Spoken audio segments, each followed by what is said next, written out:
Testing one. Oh, that is working. Yeah. Oh, well, am I supposed to use this? I brought you all a present. I brought everybody a sandwich. A Starbucks sandwich. Kamikaze Cowboy sandwiches, and I have them all in here. I have all kinds of tricks in here. I've gone into magic. You wonder what I've been doing. I have a magic show I do now. I tour all over Montana, Butte, Helena, and I do a magic show. No, that's not true. This is amazing. 25 years. We're all here. This will be the last time you see me. It'll be the last time you see us all together, I'm sure. Because I was out drinking with some of them last night. Believe you me, I think it's getting close to the end of the trail. It is for me, I know that. I can't do that anymore. It was so great last night to see Glenn and find out he's still as silly as ever. And but I'm pleased to be here. I'm more pleased that you all showed up. I'm a little bit humbled that you come and remember. And now, I'm going to have to endure the removal of my genitalia on TV. But I will always be, maybe not, I won't have to be competing with a new young Starbuck, because I will always be, the masculine one. Masculinus obsoletus. Starbuck, masculinus obsoletus. That's what I'm going to write from now on. Gone. The once and only male Starbuck. What's the world come to? But it's great they're doing the show. It'll come back, and what happens to it will be interesting to see. And it is a show that kind of reflects the times of today, very much so. In the same way that we did back then. It reflects the values, the mores, the morals, the ethics, the politics of the world today. I think the new script that I read, it's very sort of what's going on in the world. So I'll let you ask me questions. I wrote, directed a movie. I've written a couple books, and I got divorced. I've been raising my kids in Montana. And I discovered I have a third son who's all grown up. It's a wild story. It's really great. It's very Starbuckian. I would tell it, but then I'd have to charge you each $5 because it's too good. It's way too good. And if I tell it, then it loses its impetus. I want to someday write it down in a book. The Son of Starbuck. Yeah, he showed up, knocked on my door about 5 years ago and said, "Yeah, hi, Dad." So I'll save that for later. In the lobby bar at midnight, we talk about old orgasms. No, we talk about back when God. There's a lot of reasons why I don't trust women. And one of them is this story. I had a college sweetheart who I was going to marry in 1968. 1968. And I was in Michigan doing summer stock, and she was in Seattle teaching school. And but the summer of '67, we saw each other, and then I went off to school in Michigan for '67, '68. We didn't see each other for about 12 months, almost a year. Well, she had become pregnant while visiting me in Montana. If I ever catch the guy, and then the next August, we were supposed to be married. And 2 weeks before that marriage, she called me up and said, "I'm not going to marry you." And it was a big wedding. It was in California, actually, and it was supposed to be in Santa Monica. So I was flabbergasted and asked her why, and she said, "I'll tell you when we're old and gray." So 29 years later, the phone rang, and it was her. And I said, "I'm not old and I'm not gray, but I'm listening." And then she told me the story. So, who has a question? That's as far as I can go. I can't go any further. Gentleman in the hat in the back. Well, I just have a question. I've been here since Thursday night, and one of the things that is kind of like a side joke is how you feel about having a webmaster that looks like Starbucks. How do I feel about having a webmaster that looks like she's much more attractive than Starbuck ever was? You're crazy. See, having a web mistress, having a wish it. Tracy, will you please stand up? This is my web mistress.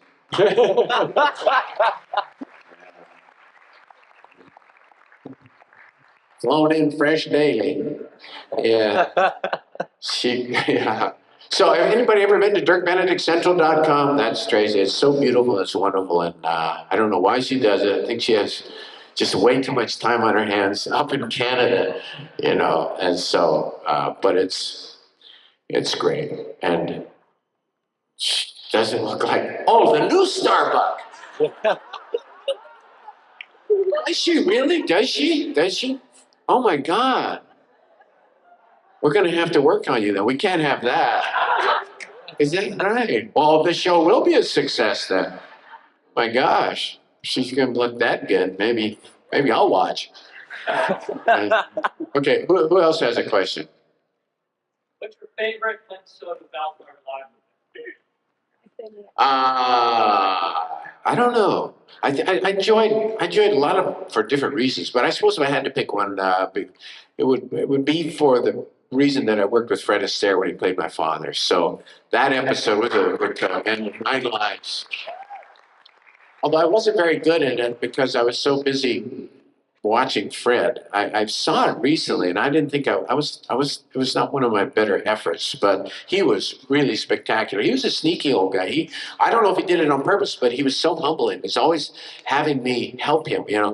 It was like, he would always want to rehearse and run lines, which I love to do, but we'd do a take, and then he'd say, was that all right? Do you think that was all right? Dirk, do you think that was all right? I'm thinking, you know, he's this legend, you know, and I said, oh yeah, Fred, it was great, but if you're, you know, let's do it again. Yeah, okay. So I got like busy in the scene with him, sort of watching him to make sure he was all right. And then when you watch it, he's Fred Astaire. It's all just effortless and just vulnerable and sweet and charming. It's that Fred Astaire thing. And I'm a little bit stiff, kind of, you know, like, it's weird. And it was watching him, I learned a lot watching how he did that. And he always kept it kind of insecure.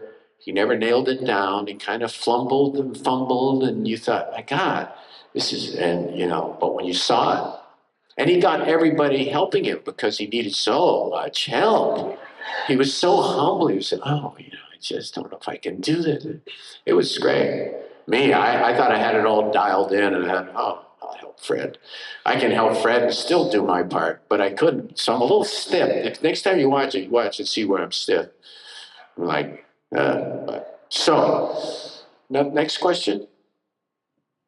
Even though everybody rejects Galactica 80, how do you feel about where they took your character with the whole Return of Starbuck? The Return of Starbuck was my second favorite experience, but that was in Galactica 1980. It was just me and the Cylon. It was very well written, and we shot it out in the desert up your, I forget what it's called, past Edwards Air Force Base. And we shot at night in the desert. It was very cold, but it was a great part. It was Robinson Crusoe, you know, it was on an island and stranded on a planet. And I thought it was very funny and very touching. And now, in retrospect, it's great because I'm the only character that had a loose end tied up in a way. We know what happened to Starbuck. You know, when Tom DeSanto was going to do the show, he was going to incorporate that part of backstory that I had been stranded there. And and then, you know, I had the child by the girl, and I put them on the rocket. So that child would have been in the new show as a young Viper pilot. Kind of like my real life. Only my real life, I didn't know there was a young Viper pilot out there. He is a Viper pilot too. Some of you have met him. He's 6'2", and he's very much like me, but he's much taller, and he's great. He's a wild man. And he's a captain of a boat in Alaska, a tourist boat. And But the funny thing for him is, I told him, I said, John, you have to talk this story because he grew up watching, he's 34, so 34 or 5, I don't know, 68, born in 68. What does that make him? Terry, Tracy will help me. 35, he's 35. But he was just that age when he was 8, and then later 13, or no, he was in college, I guess, high school, Faceman and Starbuck were his favorite. They were like, because he had problems with his family that adopted him. He didn't get along with his dad, who was a banker, and couldn't understand why his son was such a deadbeat, party guy. So yeah, he grew up thinking there was something wrong with him because he's very spontaneous, and was never interested in money. Just always loved to do a lot of different things. And but he loved this, so he very identified with those two characters, Starbuck and Faceman, and so when he was like 27, his girlfriend forced him into finding out who his biological parents were, and he finally found the mother. He went to the port, you get the information, and then she was living in Reno, and he went and saw her, and he was with her for 4 days. We skip over that. She's great and as beautiful as ever. His biological mother was very beautiful and still is beautiful. But so he saw her, and she's still a little nuts, a little uptight, wound a little tight. And as they're leaving after 4 days, driving to the airport, he finally says, so he's been wanting to ask this question for 4 days. So do you? Do you know who my biological dad is? Or were you a total slut in college and it's one of 20? That was just what he was insinuating, because, it was the birth of the pill back in those days. That's when it all got nuts and crazy. And there was this huge pause, and she said, yes, no, I know. His name is Dirk Nievener. John's going, oh, wow. He's from Montana. He grew up in a small town in Montana. Oh. Well, actually, he has another name. Oh, really? He's thinking bank robber, or, it's like, she said, well, yeah, he calls himself, quote unquote, he calls himself Dirk Benedict. She had huge issues about the fact that I went on and had a public life. Dirk Benedict. Holy shit, Faceman is my father?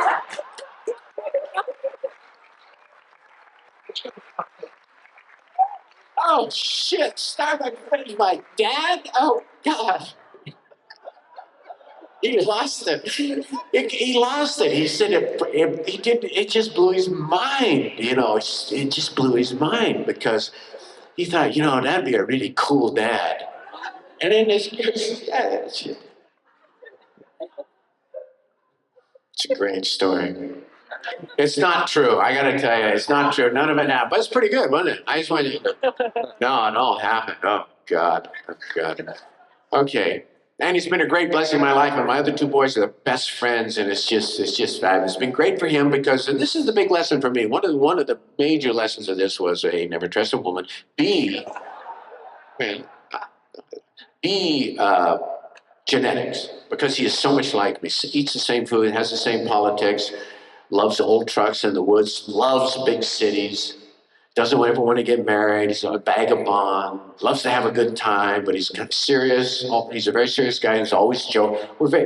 You see his hands when he talks. I see him talking, and his hands are going like this.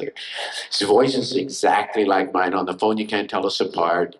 But I never had anything to do with him, Once he met me, he totally relaxed because he could see where the things he loved to do came from. I know this is true of all of us, but it's hard to see because you want to blame your parents. You want to blame some damn buddy, for the way. But the environment. So I'm very much a believer of nature over nurture. That we are genetically encoded, and much of what we become is destined at the very beginning. what was it like to work with Lorne Greene? I mean, the patriarch of the Ponderosa in space. Was he like a father figure to everybody? Or? Not to me. I didn't have the father thing with Lorne. He was great. I enjoyed him. He anchored the show, and he had a wonderful quality that was innate. He was very solid, he had no ego. A wonderful actor. Just did it, and it was very solid. That was great. That gave that show a father, and it made us all able to do our run, spin around him and do all this stuff because he was like, that's what James almost has to do in the new show, And Edward James Olmos, he's a wonderful actor, but his quality is very different. And I suspect that you will all probably watch the show. You can tell me next time I meet you if this is true, but I think that will permeate the new show the way Lauren did ours, and it's darker, very much darker, and strong, but not.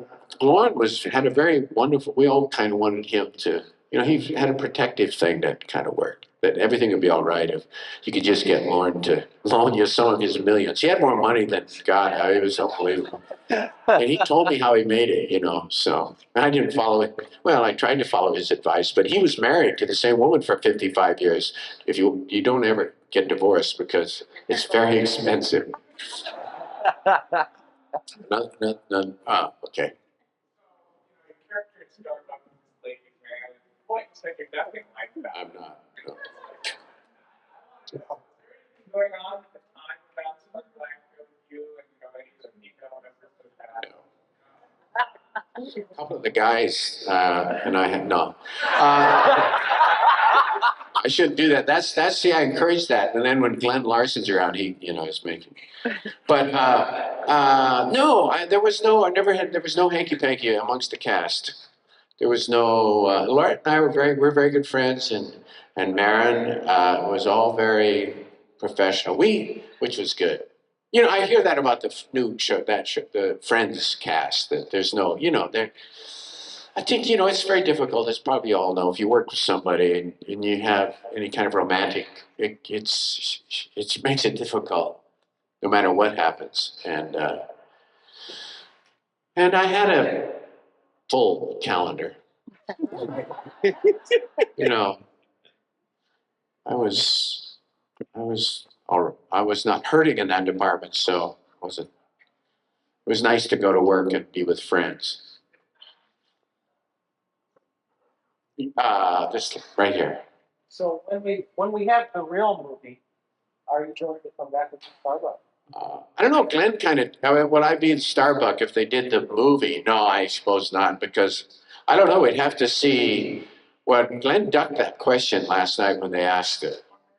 Yeah, but I don't have nothing to say over it, unfortunately. I mean, because it will be Glenn and whomever they get to write the script. And if they write the script, will it be a continuation? Will they remake the pilot episode? They may try to reinvent the wheel again and just do the whole thing, and then Starbuck would be young. So if they continued it forward, but they kind of missed it because, if we did it now, Starbuck would be 50 and Apollo. But you can't do it, when they're 60, 70, at some point we just have wheelchair Galactica. Wheelchair Galactica. Apollo! Stop it, you get over here and help me with this chair.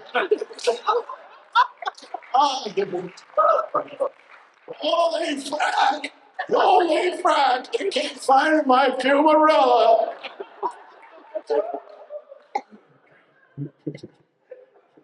Hey, honey, you want to go for a ride in my wheelchair? No. So, it's time's eventually going to run out. It's amazing. We all still kind of they missed it. This would have been perfect. This would have been a perfect time. Because we all look like ourselves, and you were older, and a thing you could have, but. So probably, 20 years from now, when we are, all, they'll decide to do that. Yes. Yeah, not to more consultant who's that the female Starbucks thing, but did anybody approach you about an 18 movie? Has anybody approached me about the A-Team movie? No. There's been a lot of rumblings, a lot of grumblings over the years, and they had wrote a script once, which you may all know this. They wrote a script for the A-Team movie. It was terrible. It's kind of like what they did to Battlestar Galactica. Face Man was the villain. I don't know why they pick on me. Face Man was the villain. He turned out to be the bad guy in the movie. Every other word was the F word. And once again, the A-Team was a family show. No, it was like a bad Steven Seagal movie. I mean, it was like, really? I mean, I thought, Jesus, do these people, and this is Stephen Cannell. He didn't write it, but it's weird. It's weird. The A-Team was lightning in a bottle. The A-Team turned out to be a show that the people that created it didn't really intend it to be.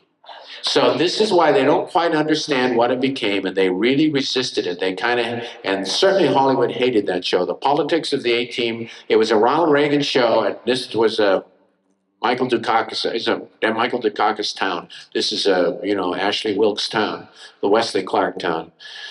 Wesley Clark, Ashley Wilkes. That's I'll find out who listens to Rush Limbaugh. Only people in rehab, I guess. Right now.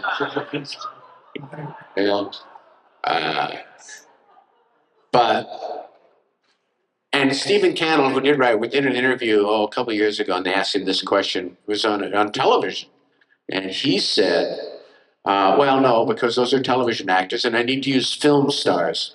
So there you go. But Mr. T, I mean, he's beyond television or film. Mr. T's like a phenomenon. So I don't know how you get somebody to play him. And live to talk about it. But I would do it. I would have done Battlestar Galactica. I mean, Tom Vasantha had a great idea. Starbuck was 6 years old, still smoking. It's kind of sad. He was still kind of the same guy pretending to be, in a way, a little bit cranky with the younger pilots, but it was great. It was great to have all that history. I thought, man, to show the pathos of somebody who's Peter Panish, doesn't grow up, let go of childish ways.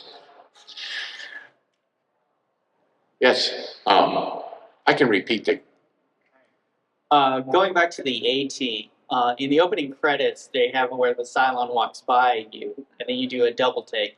Was that a gag that you came up with, or? Oh, that was the credits of the A-Team with the Cylon. That was totally me. I take full credit for that, and I'm quite proud of it. We were filming one of the few times the A-Team shot on Universal Lot, where there were Cylons walking around during lunchtime. They hit part of the tour.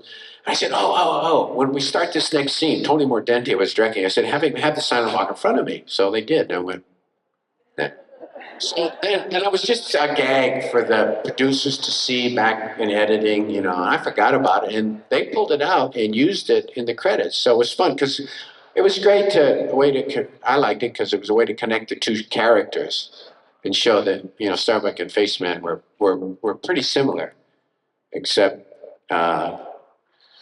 Starbuck had more fun. No, Faceman Dirk Benedict had more fun doing the A-Team, actually. Because it was 4 years and it was crazy, and we were out in the boondocks. They could never control us, and it was bad. And we got to shoot the guns and run around, and it was great. There was a lot of politics to the show, but we were sort of removed, and then it lasted a while. So you could learn to hate the people you worked with. So when it was over, it was glad. No, that's not true. Actually, they're still my best friends. Yeah, yep. How did I get the role of Starbuck? It was painful. I had somebody arranged a meeting with Glenn Larson in New York in 1977, and we hit it off immediately. We were always, for the first time we met, we were always kind of brought the silliness out in each other. And so we just laughed and joked and met him in a hotel in New York. He was with an executive from Universal. I was supposed to have a 15-minute meeting, and I was there for like 2 or 3 hours. They ordered coffee, and we drank. And so he says, that's the guy I want to play Starbuck. And he was writing it then, to 77. So, but then the ABC said no. So we kept doing screen tests. We did 4 screen tests, and every time we did a screen test, this is in my book, Kamikaze Cowboy, they kept refusing me. And the final reason they refused me was, he's just not sexy enough. Said he's just not sexy enough. Because they said I wasn't old enough, I wasn't strong enough. In other words, I wasn't butch enough, is what they were saying. And then they said, he's just not sexy enough. And there was a guy who was head of television at Universal at the time named Frank Price, who said, oh, this is war. He got pissed off when the ABC wouldn't hire the actor Universal wanted. So there was a big meeting on a weekend in Beverly Hills at Frank Price's house, and I was shoved down the network's throat. They never did like me, and then they never did. Was an unhappy. I never worked at ABC again in 25 years. And it was weird. For some reason, there were a couple of reasons. They had an actor that was represented by the husband of the head of casting at ABC, whose name I won't mention. He did a TV series recently. Oh, he was in Galactica in 1980. But I won't mention his name. But he was supposed to be Starbuck, and Glenn and the studio didn't want him. They wanted me. So there was this huge battle. And they actually started filming. And I was so irritated. I said, you know what? I don't think this is for me anymore. I'm going, and I went up to I was going to go to Montana. It was a rainy Sunday, and I got a call. I've been gone all day. I was at went to this Japanese health place, and I'd had a massage and the whole thing, treated myself, pampered myself. And I was going to leave, pack up, and go back up to Montana, become a writer, because I always wanted to write. And then when I got back, it was a rainy Sunday. On my birthday, I think it was. It was right, I think I went to work right after my birthday, March 1st, 78. And they'd been filming for a while. They called me and said, you got the part. Because I had been told I didn't get it. They said, no, you don't have it. And then I didn't get it. Same thing happened with the A-Team, too, which we don't have time to go into, but the same deal. They wouldn't hire me. That's why I'm not in the pilot at the A-Team. NBC said, absolutely not. Over our dead body. We're not hiring him. Makes you wonder. I mean, I think in a way, I was never meant to be an actor. And I just, unfortunately, I had enough success that I kind of kept doing it. But a large part of me was not there. I still don't know what I want to do when I grow up. Any? Yes. Can you tell us about Cahoots real quick? My what? Cahoots. Oh, Cahoots. I wrote and directed a movie called Cahoots starring Keith Carradine, David Keith, and my time's up. Okay, thank you. No, because I'm on the clock here. Keith. I'm sorry to interrupt you. You still have time. We were running late, so you actually have. Yeah. Okay. Oh man, I was starting to sweat. I was getting nervous. Okay. Cahoots, Keith Carradine, David Keith, and Wendy Malick from Just Shoot Me. And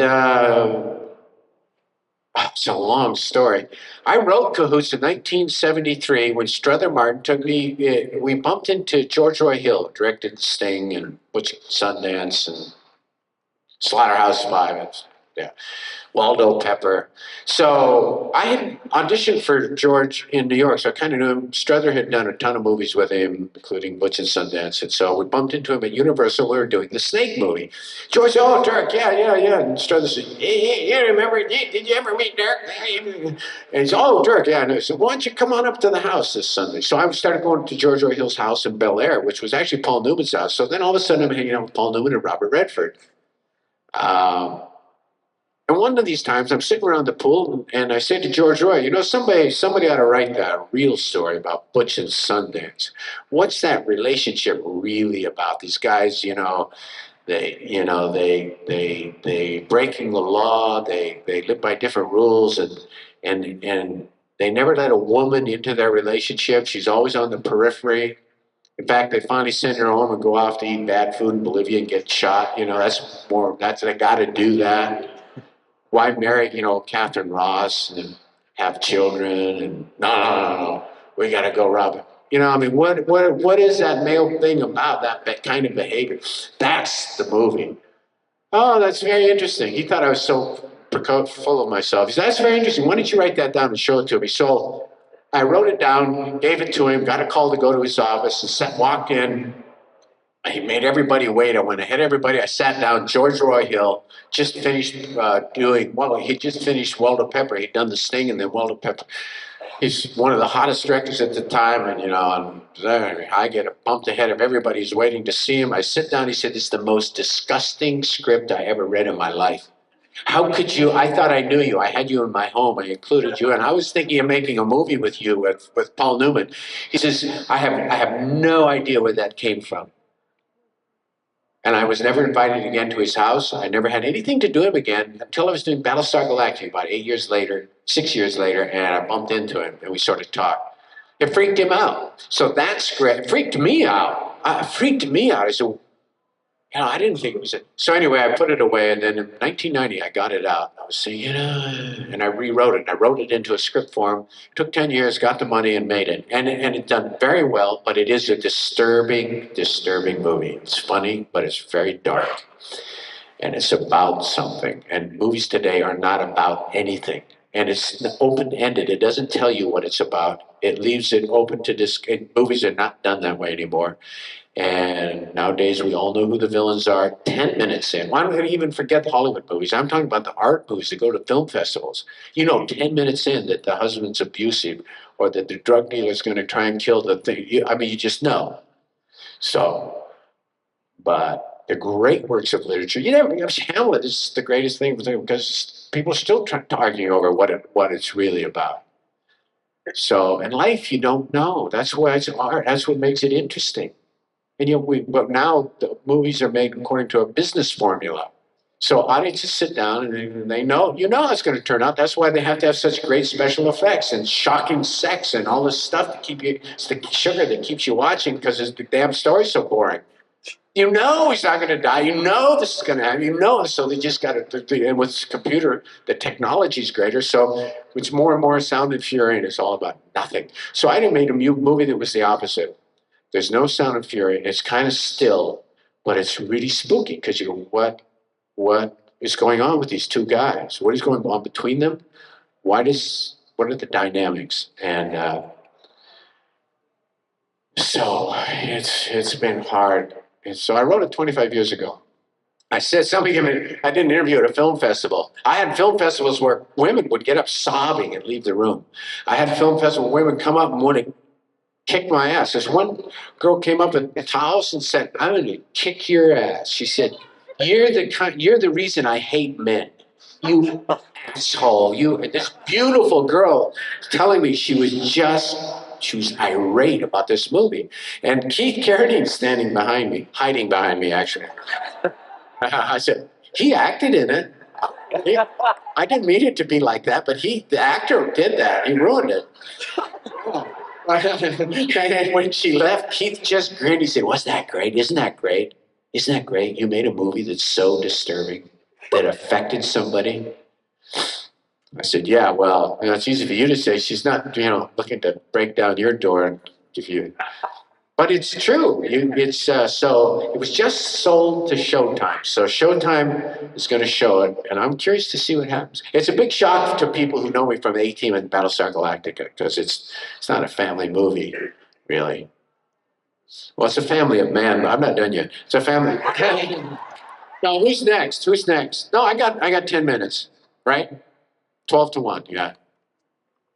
Yeah. Now they get organized.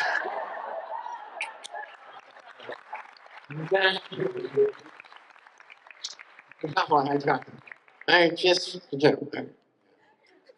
because I may never do this again. Go ahead, Dick. Actually, George before the 18, he's such a character. I'll get good stories about George before. I don't have any good stories about George, but yeah. No, I'm sorry, George. George, if you were here, you wouldn't even talk to them about me. You go, yeah, he was in the show. Next. Right? Yeah. Yeah. George was a very interesting guy. George was a bona fide movie star at a point in his career, And he was a piece of work. He was complicated. He could be the most charming man, and then he could be the coldest guy on the planet. So it was like, you never knew who was going to show up. But he was that character. He had that wonderful quality. He always wanted to boss people around. And he would never ask a question. Seldom. You watch that show and you count the number of times George's character asks a question. Early on, we had a scene in which we were hiding and the bad guys are shooting us. We're trying to save this monastery. And I had this great line of dialogue. And George used to show up in makeup every morning. He'd give you his changes on the script. Go, I'm not saying this, I'm not saying this, I'm not doing that. This page is gone, and you're not. Oh, okay. But so he comes in and says, okay, pal, listen, pal, let's see what we're doing. Here's what I'm not saying this, I'm not saying that, I'm saying that. And I look and he's cut the line, the feed line to my wonderful line that I cannot wait to say. I go, George, you can't cut that line because look at, I got this great line. Well, you can do what you want, pal, but I'm not saying the line. Leaves. Now the line was, we're hunkered down, and George Hannibal says to Face, this is not a good situation. What are we going to do? Something like that. And my line is, what's a little lead in the air when you're doing the Lord's work? So I said the line anyway. You know, Hannibal, what's a little lead in the air when you... He doesn't look at me. He doesn't do. We did that show for 4 months where George wouldn't talk to T. So I was always like, in the show, we were like these damn characters. I was always the guy that had to keep everything peaceful. You know, get Face Man, I need this, go get that, do that. So that's what my character, I made him so off balance. Like, yeah, okay. I mean, he was good, but he was a little unnerved. You know, oh yeah, where am I going to get a tank? We're in the middle of the desert. Hannibal, I can't. Then we go do it. So he was always kvetching and complaining, but finally he could do it. George decided he was not talking to Mr. T. He's fed up. He'd had it. So over what? I do remember, but it's... So we'd be doing a scene, and George would turn to me. He'd say, Dirk, would you tell the man with the gold? He would say the man with the gold, and the guy with the earrings, or Mr. Thoreau. Would you tell the man with the gold, the next time we do the scene, if he could come in with his line a little faster, that would be perfect. So that's George. Now I'm me standing here. I go, okay, T's there. I go, T. George wants to know if next T would be going, I would just do it. I go, okay, T. George wants to know if the next time we do the scene, if you came in a little sooner, it would be perfect. He go, oh, okay. I can't swear, kind of. He said, I ain't no actor. Tell Mr. George, I would do it just to make a point. So George T says he didn't really consider himself an actor, but he's going to try. So then George knows I'm being, so George's going, grinding his teeth, going, okay. Ready, we're ready, let's go, we're ready. Or in the middle of my sentence, I would say, George, we're just about ready, we're ready, let's go. Let's shoot. And then when he would leave every day, right at quitting time. I mean, right. So sometimes he'd be in the middle of a shot. Sometimes it's close up and they're rushing to get George finished because they know when it hits. So you would know, how does he know? Because he's there, he's acting, he's doing the thing, and then he goes, good night, everybody, right off camera. And all the ADs would be running after him, go, Mr. Papard, please don't, can you just give him 5 minutes. And then the minute George left, he would go, oh, Mr. Papard, he's my hero, he's my leader, I gotta go too, goodbye, because I don't know nothing about my show business, but he's a big movie star, he knows, I guess it's time to go, I gotta go, he's my leader, I got to go, bye, I gotta go. And so I swear. So Dwight and I would look at each other and go, God, and we would just look at each other and go, we're dead, we're finished, this is a joke, what is going on? Does anybody want to make this show but us? Oh, man. That's why my part got bigger and bigger as that show went on, because they didn't know when they were going to be there, so they had to have somebody. Yeah. Yeah. How is it you have to be part of Face after the pilot? Well, they refused to hire me in the pilot. They just finally refused. And Stephen Cannell saw me play Starbuck and decided I would be a good actor for a Face Man. So he wrote the part for me again. And there was a 6-month process, and finally they said no. So they hired the other guy. and they did it. And then after it's over, Steven was very disappointed with the actor, and then they fired him and hired me. And once again, I was up in Montana. My, excuse me, little log cabin, weeping. No, I was up there thinking, I'm going to be a writer. I was meant to be a writer. They don't want me at the party. Why do I insist on going through this agony? Guy writes a part for me and they won't hire me. What am I breaking my head against? This phone rings. Hi, Derek, it's Steven. Steven! Yeah, we want you to come and do I'll be right there. Okay, great. Oh, my God. With the A-Team, whatever happened with Melinda Colio's character? She started off on the show, and then I don't think I ever saw the episode that explained how they wrote her character off. What character? The female that was working with the A-Team, I'm sorry, I don't. Melinda Colio. She was the female working with you guys in the A-Team for the very first few years. She was really... There was never a girl on the A-Team. There was. No. Not on my A-Team. Well, we had guest girls. We didn't have a regular girl. No. You guys are confused. Amy the reporter, Melinda Collet. Yeah, Melinda wanted to be a guy. Melinda wanted she wanted to do what the new Starbuck is going to do. She wanted to kick ass. Why do I have to be the girl? Why do I have to be the reporter following around and going, I want to go through the door. I want to have a gun. I want to have a fight scene. We got 4 guys. We got 1 girl. Dwight and I took her to dinner because she was causing lots of problems. We said, Melinda. We gave her all kinds of tips. We said, George is the boss. T is the muscle. I'm the brains. He's the crazy one. We're all doing a little, I said, it's a gold mine. You're the only girl here. You got 4 guys being stupid. You can just laugh at us. I mean, really, we were like cartoon characters. All you got to do is look at us and roll your eyes, and everybody will laugh. Because when Spaceman does something, they just go, oh, look at here we go again. I said, no. It was monumentally, it's a classic example of not embracing adversity and making it opportunity. Instead of saying they get to have all the fun, you go, So I can't get to do any of that. What I really want to do is be one of the guys, but they won't let me. So instead of fighting it, go, let's see, what could I do? And become even more of a girl and become a little, that's what I did. Faceman was supposed to be much more macho than I made him. I made him vulnerable. I made him off balance. I put him in suits. The first 10 episodes, I had this tight pants and the leather jacket and the collar turned up, and he was supposed to be a TV hunk. There wouldn't be another, like David Knight Rider, I was supposed to be kind of a hunk.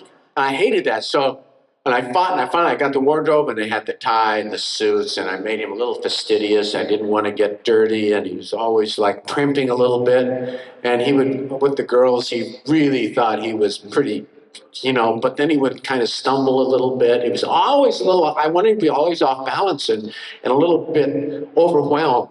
Remember the Boy George episode?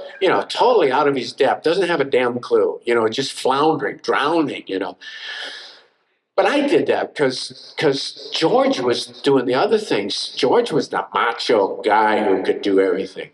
So I said, I gotta find another way to go, something that's interesting to play off of George and to play off of T and stuff. Yeah. Okay.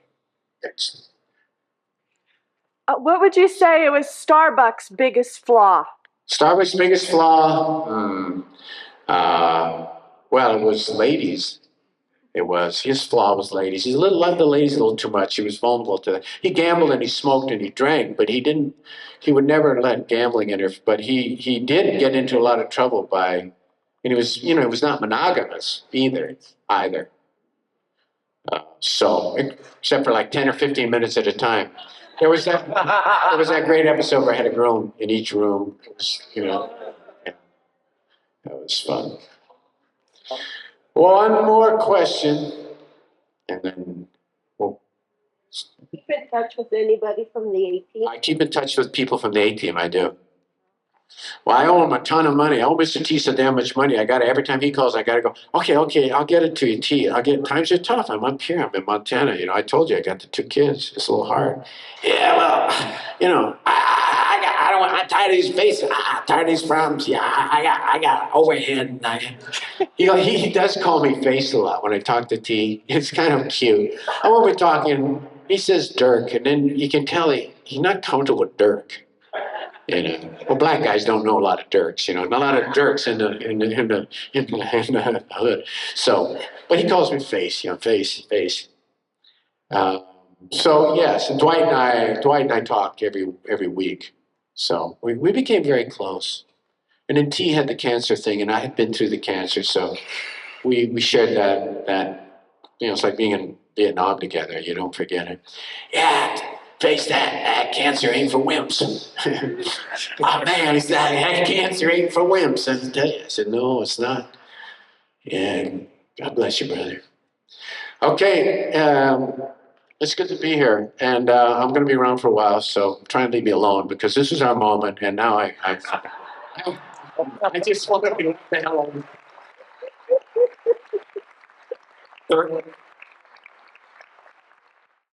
There we go. Patrick McNee, do you have anything you'd like to say? I'll give.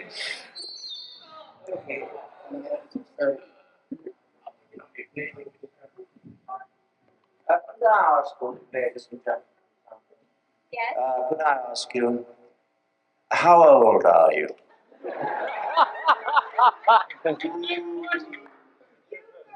Who? No. I asked the question first. Who amongst the 1, 2, 3, 4, 5, 6, 7, 8, 9, 10? I only said that so that now you know I can count.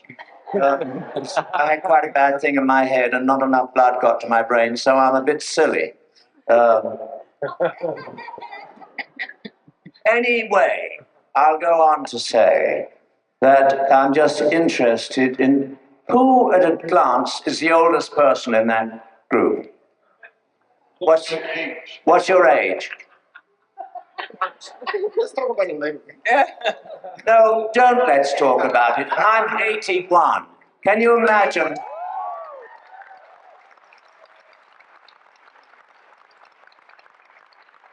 I'm not only here, I am standing up.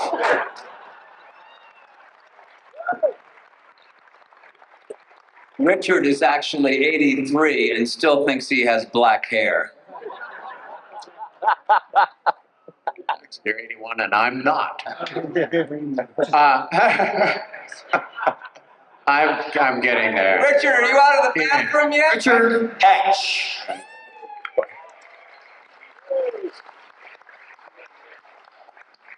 Richard, they're going to be putting you on report for being late. Again. Okay. I'm here. Hi, everybody. We all made it. What? Is there a chair? Is there a chair in the house? Oh, over there. Okay. What were you doing in that bathroom? It's a long time. My name is Dirk Benedict. I played Lieutenant Starbuck. And I'm 59 years old. I'm 59. Right. Don't be so.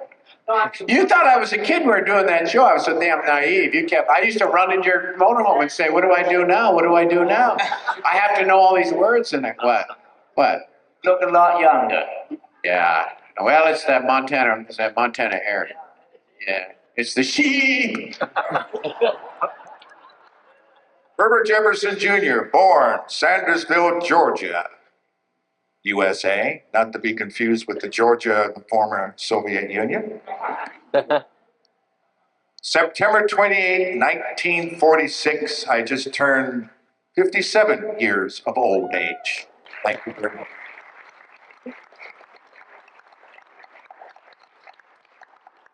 I'm Ann Lockhart, and I was Sheba.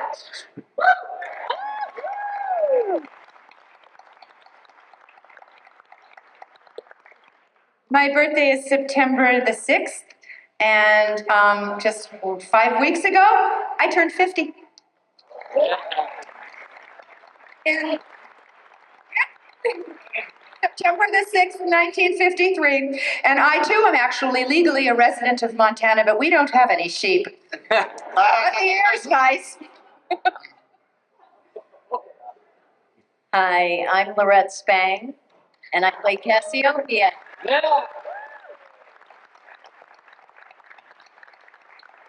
And I am a socialator. I'm from Ann Arbor, Michigan, and if you think I'm going to tell you how old I am, you're crazy. Good for you. Good for you. So we. It's gonna turn into spaghetti. Okay. You know what I mean? I'm Terry Carter, and I play Colonel Ty.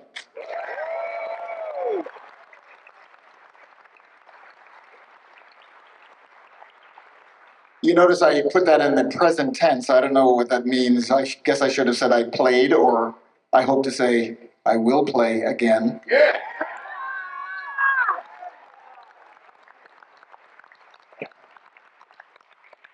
Since this is confession time, I can tell you that I was born in Brooklyn, New York, December 16th, coming up.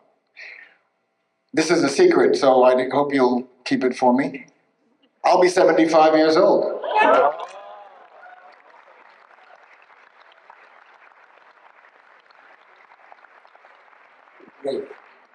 It is spaghetti. I'm Jack Stauffer, and I was lucky enough to play Lieutenant Bojay.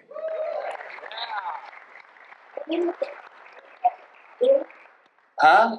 Are you starting with me already? Anyway, like Terry, I was also born in New York on December 3rd. We're fellow Sagittarians. 1945. It actually happens twice a century. You put your birthday together and it comes out 1, 2, 3, 4, 5, which I think is probably the most distinguished thing I've ever done. And my ambition is to please God get to 65 so I can get my SAG pension.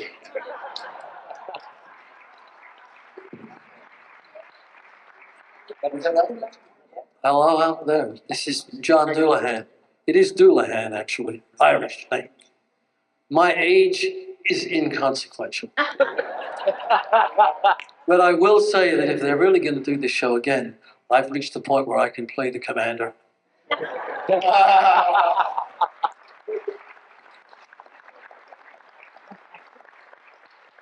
I'm Dick Durock, and my contribution to Galactica is kind of minimal compared to all these good people. However, I did do the scene with Baltar as the Imperious leader, which Mr. McNee so beautifully voiced over. And I was kind of the generic stunt Cylon on the show, and you're not finding out how old I am.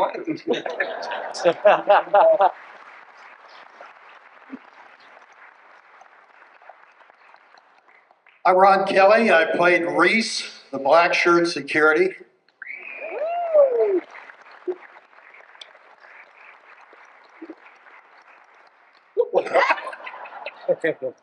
Originally from Omaha, Nebraska. I'm no longer in the business. I live up in Bakersfield, and I got to tell you, it was kind of a unique experience to come down here and find out that it's hotter down here today than it is in Bakersfield today.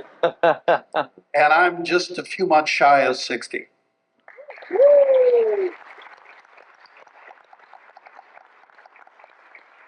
Fly me to the moon.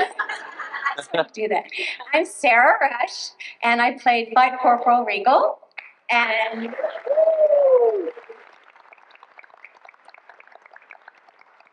I grew up in Waynesburg, Pennsylvania.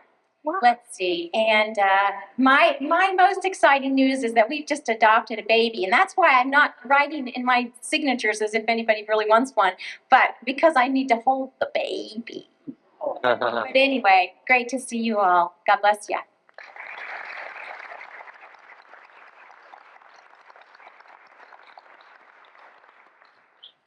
Thank you very much, Richard. I'll be kind, Jack, because I know you're going to be really unkind to me tonight. I have a feeling. Anyway, by the way, Sarah, don't you really think that they should have expanded Sarah Rush's role? Has any actress in history made as much of a few lines as she did? I mean, she is so memorable. Truly. Every place I travel around the world, everybody remembers you and loves you dearly, including me. Anyway, I'm just curious. Who started the age thing down there? Patrick. Patrick, you're bold and daring and go where no man or woman wants to go ever. Approach your ages. Getting into your ages. There's a whole new perspective. Is it fun? The answer to that is a resounding no. Well, I'll be bold too. Okay, May 21st, somewhere in which decade? Now, you know the nice thing about saying that is that everybody reads a different thing in a different newspaper normally. You can be born in 3 different decades according to newspapers. So I'm actually 45, 1945. Yeah, May 21st, 1945. Anybody an astrologer out there? I need my chart done. No, we all need help up here, okay? Anyway, born in Santa Monica, California. Family was from Canada, and I never knew I wanted to act until I got into an acting class for truly to overcome, what do you want to call it, psychological damage done in my childhood. And you think that's funny? It was extremely painful, but it led to the light, okay? Acting actually was a doorway to the light, and I recognized that acting is a healing modality, along with a way to reach and touch people's hearts. And I have to tell you, this whole journey in acting and Battlestar, everything I've ever done has been a journey of the heart. And this project today, 25th anniversary, is a journey of the heart. And again, thank you for sharing all of your hearts with all of our hearts. Thank you.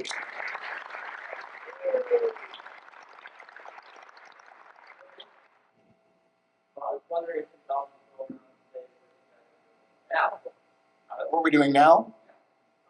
Sure. Starting. I did not hear what you said.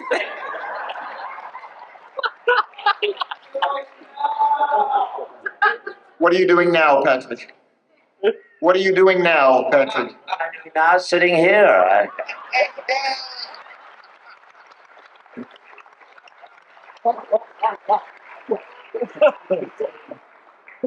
And I'm sitting over here.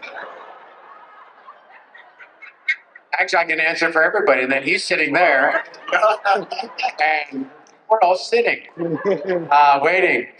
I'm living in Montana. I've been a single dad for 10 years, almost 10 years now. And I've kind of been very involved doing that. It's been a very demanding, steep learning curve. It was in the beginning. So, and the phone stopped ringing when I went up there. So I never bothered, keeping it connected. So I had it disconnected and just went on about things. So that's it. Yeah. I wrote, directed a movie, but other than that, I have had no contact with show business. Okay. Well, I have 2 kids. My daughter Carly is 16 years old. I never hear from her, except when she needs money. And my son is 12. And let's see, what am I doing these days? Well, I worked with Dirk on his movie, Cahoots, and I'm in it in a little bitty part. I've been doing a lot of voice work, which actually I've been doing for about 25 years now, and I work regularly on all 3 Law and Order franchises, and I just started working on the West Wing. So I'm doing this season of West Wing. I've been doing a lot of stage. This summer I did the Kingsman Shakespeare Festival. I did Twelfth Night in Julius Caesar, and I've also been traveling around doing a one-woman piece that I wrote about a true character in Texas history, a woman named Frenchie McCormick. And about 20 years ago, I started with 3 other friends of mine, pro celebrity rodeos, because I team pen and show cutting horses. And we've raised about $8 million for children's charities in that time of having these rodeos that we have all over the country. That's about what I do. You've been so busy. I met my husband when I was doing Battlestar Galactica, and we've been married almost 24 years. And that is a feat nowadays, I gather, because I run into people in the industry and they say, "Are you still married to the same person?" And I said, "Yes, I'm still married to the same person." And we have 3 children. I have a 22-year-old son who's a filmmaker, and he's an assistant editor right now. And my daughter, Rebecca, same name as Herb's daughter, Rebecca. She's at Arizona State University, a sophomore. And then I have a 13-year-old that's going to kill me. You know, they always say that the toughest kid is always the last one when you're getting too old to have the energy to do everything. And she wants to be an actress. She's already said if there's another Galactica, she's going to be Cassiopeia's daughter. So I have been raising my 3 kids and having a wonderful life. And I worked with a group for adoption with birth parents, and I did that for a couple years, and child safety and the environment. And I've also been working on a novel for a zillion years. It's about 400 pages long, and I still haven't finished it. So one day it'll be done. But I've been really blessed because I have this great memory from Battlestar Galactica that you guys keep alive, and it's terrific to be able to come back. How many of us get to revisit the early years? And it's really quite wonderful. Thank you.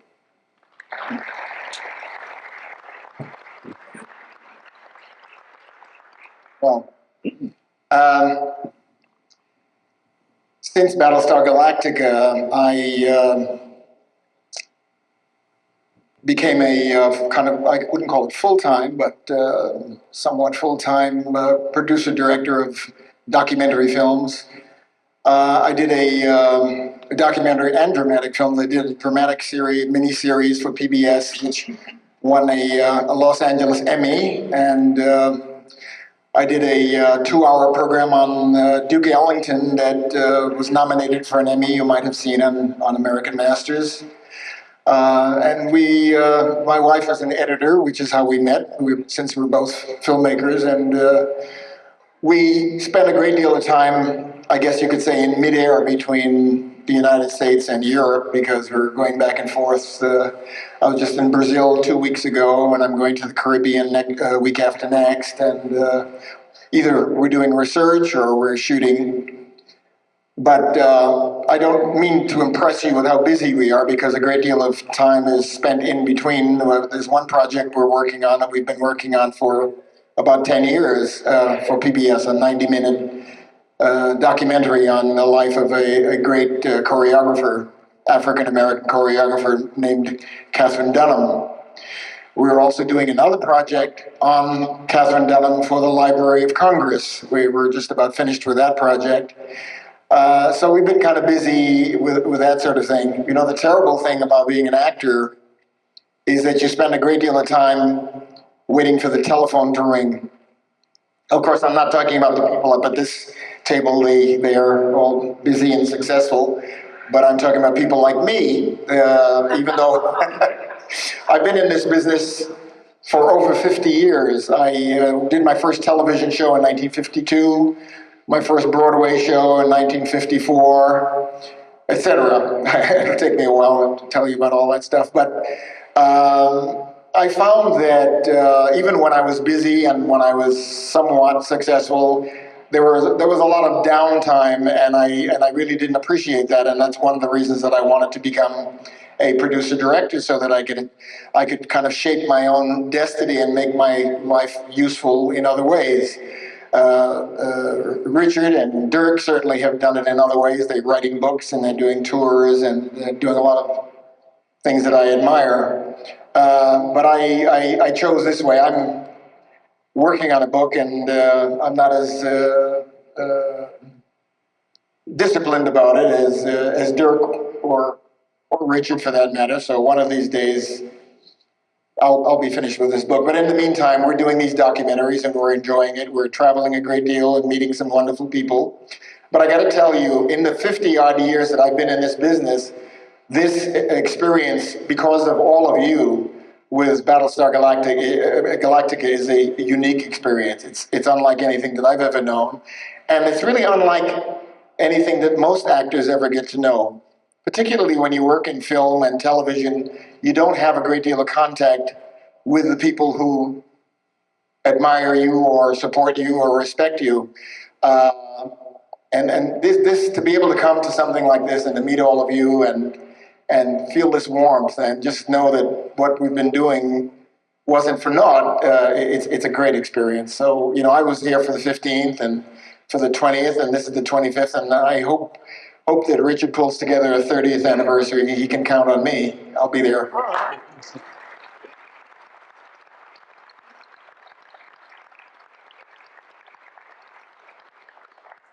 I was told by the studio that after Battlestar Galactica, I would never work again, and they were right. It was interesting listening to Terry. It's interesting when you try to sum up your life's work. I think I was always described as one of the working stiffs. I spent 35 years doing it. And it was interesting. And when it came time to go, I actually had a long conversation with Richard. And I figured out that I had done 2 series, 4 pilots for series, 11 movies of the week, 9 miniseries, appeared in 42 different primetime television series, and 262 commercials on television. And I didn't have a nickel to my name. And dozens of shows. So I tried to resurrect my career by teaming up with my old friend Richard on Battlestar Galactica, The Second Coming. And what little was left of my professional dignity was sent spiraling down the drain of oblivion. And because Richard kept promising me that all the scenes that I did would eventually be in the trailer, and they're still not. And now Ron tells me that there might be a small part for me in his new show if I'm willing to disassociate myself from Richard totally, which I think I'll do.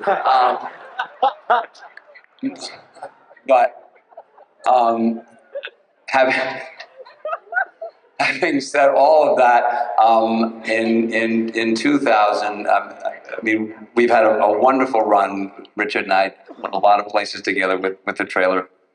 And in 2000, it was time to go. And I moved to Monterey, California. And now I do what I think is probably the most important work I could ever do, which is try to pass on what I know to young actors. So I'm directing at 2 theaters, and I'm coaching young aspiring actors at 2 colleges. And I'm having a wonderful time because, again, the phone stops ringing, and when you're trying to pursue it as a vocation, you're angry, and all you wait for the phone to ring. And once you finally have the guts to walk away, you don't care that it doesn't ring anymore. And I love directing, and I love teaching, and I'm probably happier now than I've ever been. Thank you very much. As for now, I have an agent, and once in a while she calls and asks for more 8x10s, and I say, who are you selling them to? Because nobody ever calls, which doesn't upset me. I just wanted to know what I'm doing. What I'm doing is taking care of my 15-year-old son. That's my main job and my main joy. I really wouldn't want it any other way, to tell you the truth. And I am amazed, as he mentioned, at all the people who've come here from all over the world. I can hardly believe it. Everybody I asked has come from Madagascar or somewhere. It's amazing and wonderful. I feel sort of privileged to be here. Thank you very much.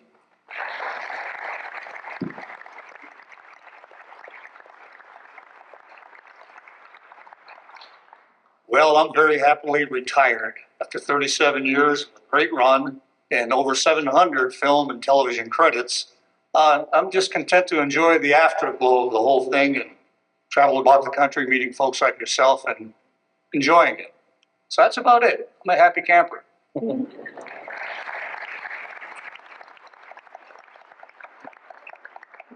First of all, let me say that I had a wonderful time doing Battlestar. You have no idea how much fun it can be to play a character that's a complete jerk. And butting heads with Richard's character and Dirk and Herb, and it was at the time of my life. But about 20 years ago, I left the business, went into broadcast journalism, spent 20 years as a TV news reporter and anchor. About a year and a half ago, I got off the air, and now I am producing TV news at a CBS affiliate in Bakersfield. I have a lot of fond memories of the business, but like a few others, I've moved on.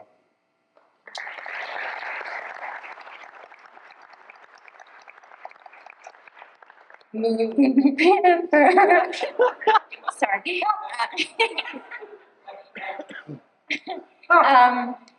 I too feel so privileged to be here.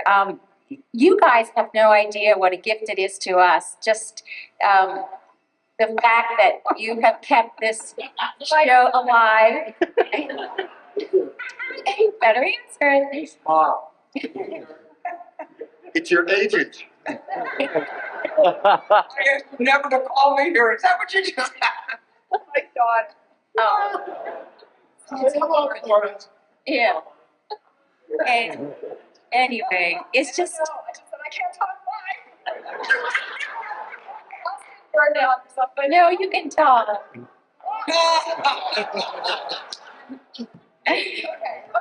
Maybe it did.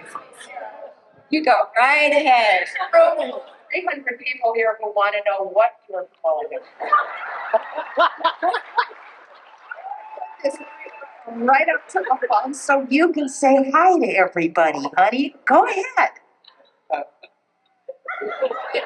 Right then, didn't she? What? Oh, it's my son.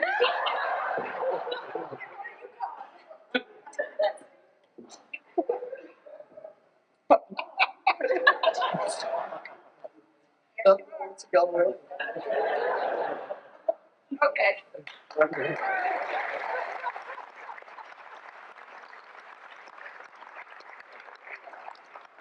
Family come first. That's for sure. Gosh. Well, anyway, just the fact that you all are here, that you just keep this alive for us. And I mentioned earlier that when I found out from a relative that somebody had made a fan club for me, and I just couldn't believe it. These three guys got together and did it. And then, I remember one morning at 4 a.m. when I was just really depressed and clobbered by life. How many of us have been clobbered by life? Yeah. Right. Anyway, just kind of realizing that somebody had joined my fan club. And it was like, thank you. And anyway, so Battlestar Galactica is just so very dear to my heart and to so many of us. And what I've been doing, I just continue being an actor. But one thing that I just worked on that I am really excited about, and Terry, you're going to like this. I got an invitation this summer because I was the 1972 bituminous coal queen of Pennsylvania. Not anthracite coal, bituminous coal, soft coal. And they were having the 50th annual pageant and a reunion of 49 past queens. And I thought, this would make a great documentary. And so my girlfriend, who's on Everybody Loves Raymond, Patricia Heaton, said she would produce it. So we took 2 crews and we filmed 54 hours of the entire coal week, going to a coal mine, the drama of the pageant, and just all kinds of things. And it was just great. And so now we've got this really great editor who's putting it together, and I'm excited. So if you see something about the 50th annual Bituminous Coal Queen pageant, go see it.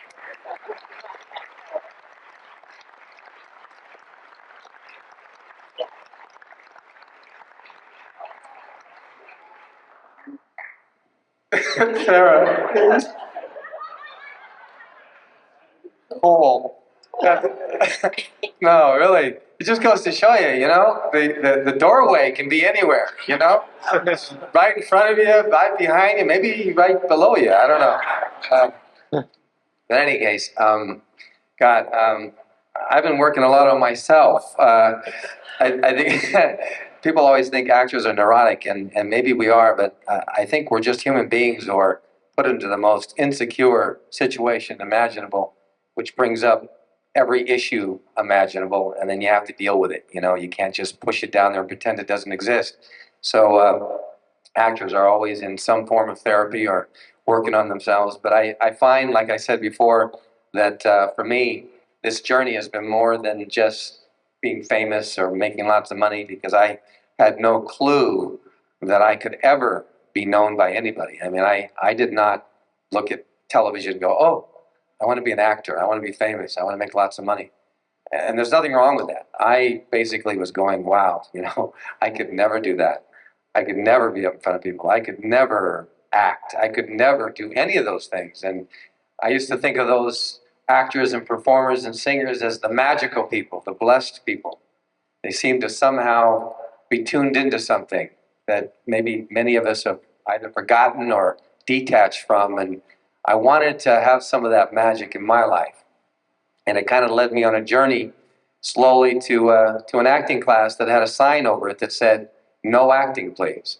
I thought, an acting class that says no acting, please. Very interesting. And I went in the class and essentially found out that the process for this acting class was really...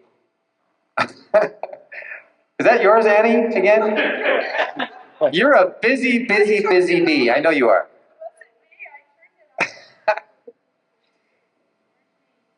You need to answer? You okay? No, I was just going to say, if you wanted to, I would wait. I mean, no, I mean that in a nice way. I mean, she is this woman does 4,000 things all at once. She's raising a family. She has 2 kids. She's driving them all over town. She does more things than 10 people could do in a day. I mean, truly, you are the super woman, honestly, a super mother. Yeah, give her a big hand.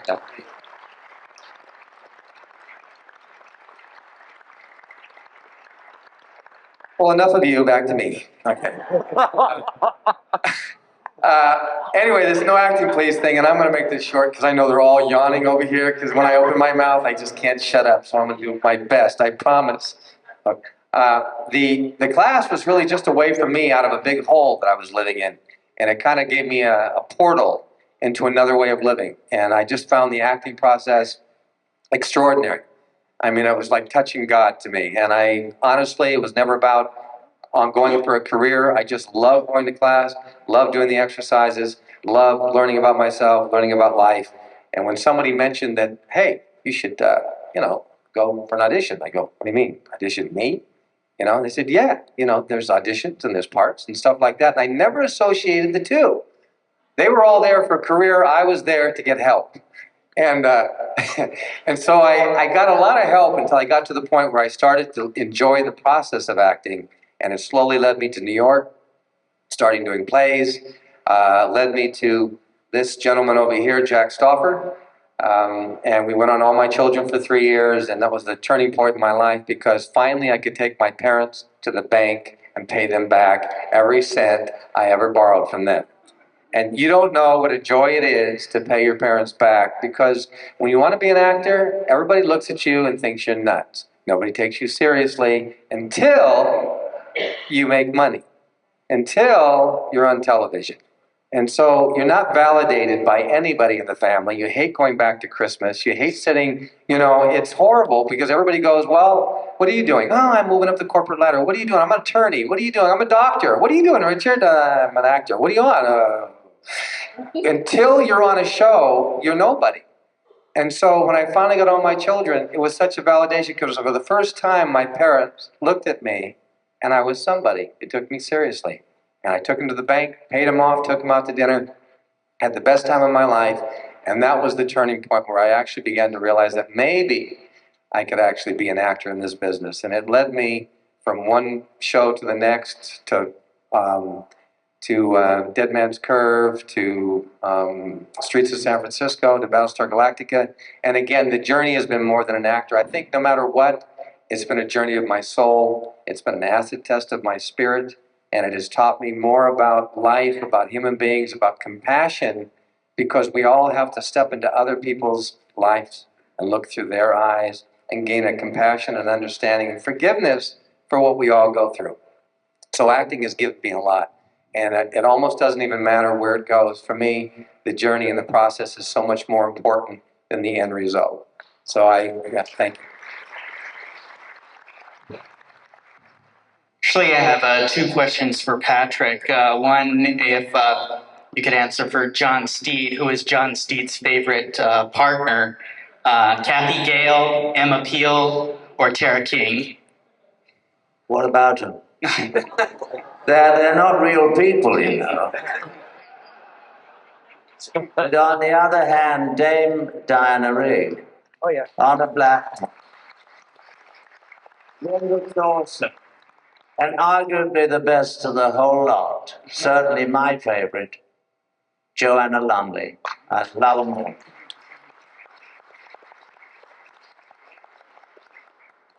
The other question was if you could comment on your scenes with Lauren Green and John Colicos in War of the Gods. They were very impressive. Yeah, that's a very nice question. In the year 1952, which is, I'm sure, before you were born, I emigrated from the United Kingdom, the disunited kingdom, as I call it, and I went to Canada, and I turned up in Toronto, and I had been given a job by a man called David Green, now unfortunately dead, who won 8 Emmys in his time as a director. And I turned up for rehearsal the next day. It was some series or another starring very famous people like, I've forgotten their names now, but anyway. And a great big man with grey hair came down and said, hello, hello, and how are you? And I said, I'm not very well, actually. I feel very sick. I've just come over on a ship. I hate the thought that I've come here.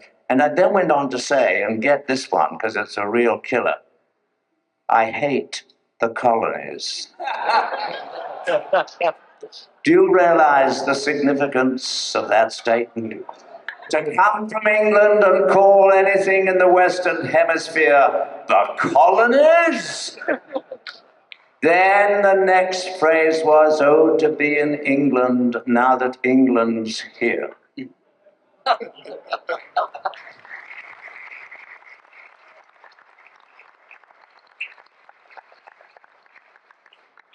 There's another question. Another question in the back? Yes, yes. Yes. Why do you think it is that so many English actors play so many great villains? They keep pissing off the Americans.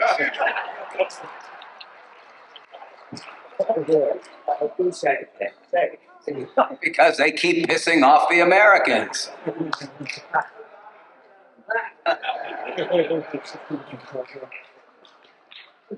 Anybody? Yes.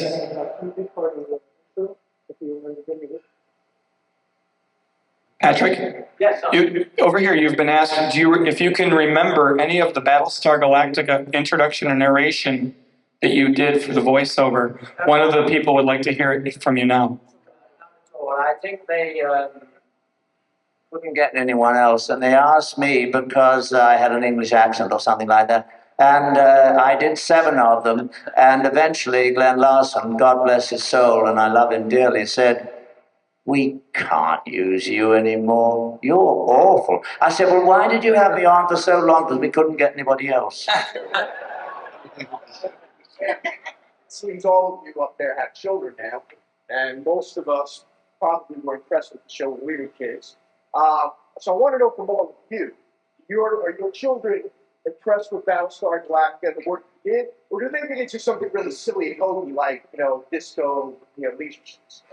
I got a quick one for you on that. When my daughter sees Battlestar Galactica and her friends and they're spinning channels and Galactica comes up, he'll say, ooh, there's Battlestar Galactica. And Rebecca looks at it and says, well, that ain't nobody but Dad. Let's turn the channel.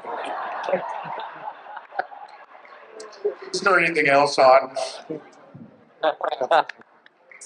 I have a story about my kids' reactions when, when Cassiopeia is going down to the Ovion mines in the pilot and the elevator doors open and she screams? Well, I kept hearing this laughter downstairs and in our den, and the television was on, and I mean, raucous laughter. And I come down the stairs and I walk into the room and they're doing the flash replay of Cassiopeia screaming. And my son is on the floor, and they think it's hysterical. So I get no respect.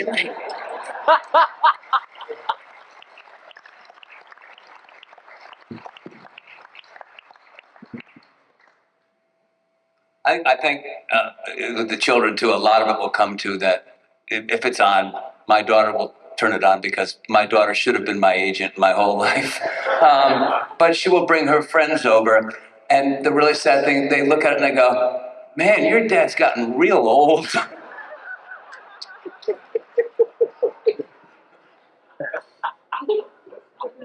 Which happens a lot, and it happens at conventions too. Because Bridge O'Bear, parents who saw the shows will come and they will bring their children, and the people who saw the show 25 years ago now have 14 or 13-year-old children who they've dragged to this convention, who really don't want to be here at all. They'd rather be over at the Buffy convention. And they come up and mom goes, "You see, there's Apollo, there's Starbuck," right? And they go, "Ooh, because Apollo and Starbuck still look really good." And then they go, and there's Cassiopeia and there's Sheba. And they go, "Ooh, because Cassiopeia and Sheba look really good." And then they go, "There goes Bojay." And the kid goes, "Man, he looks really old."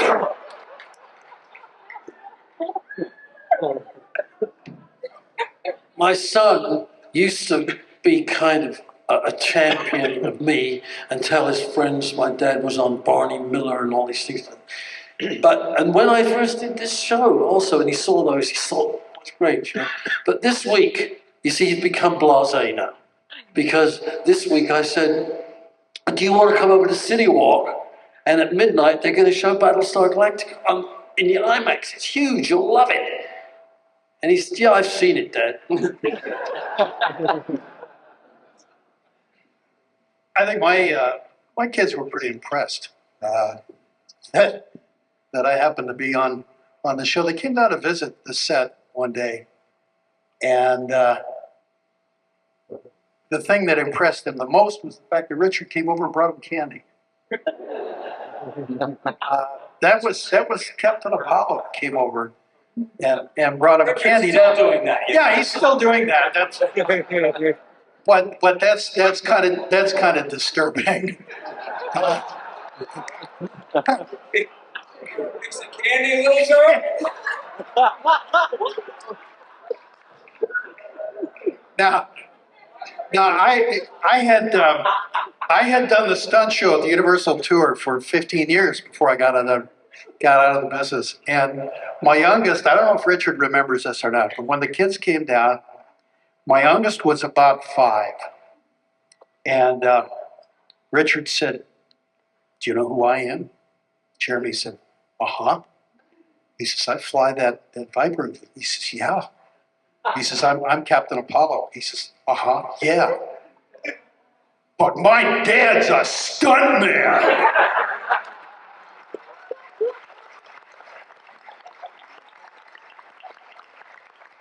It's a sad story, you know. It's extremely painful to remember. Changed my life, as I remember.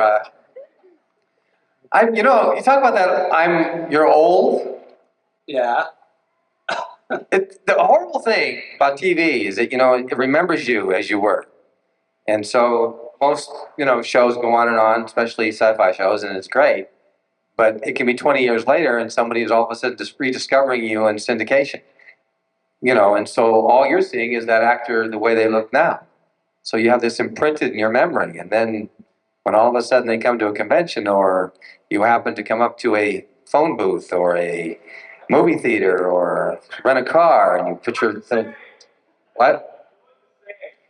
I told you. From a distance, the world looks good.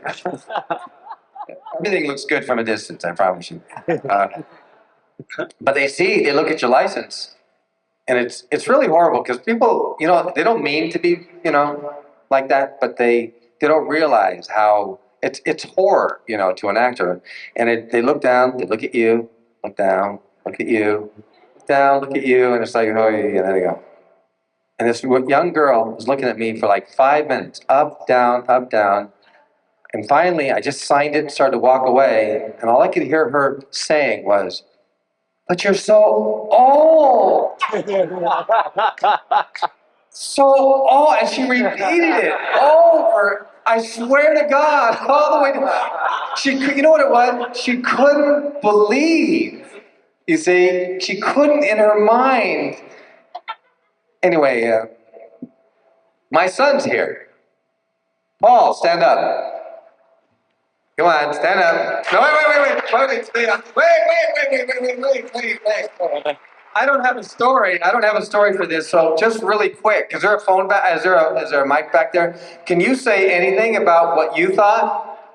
I have no idea what you thought, actually. Except I think it got you a couple of girlfriends and, some spare change.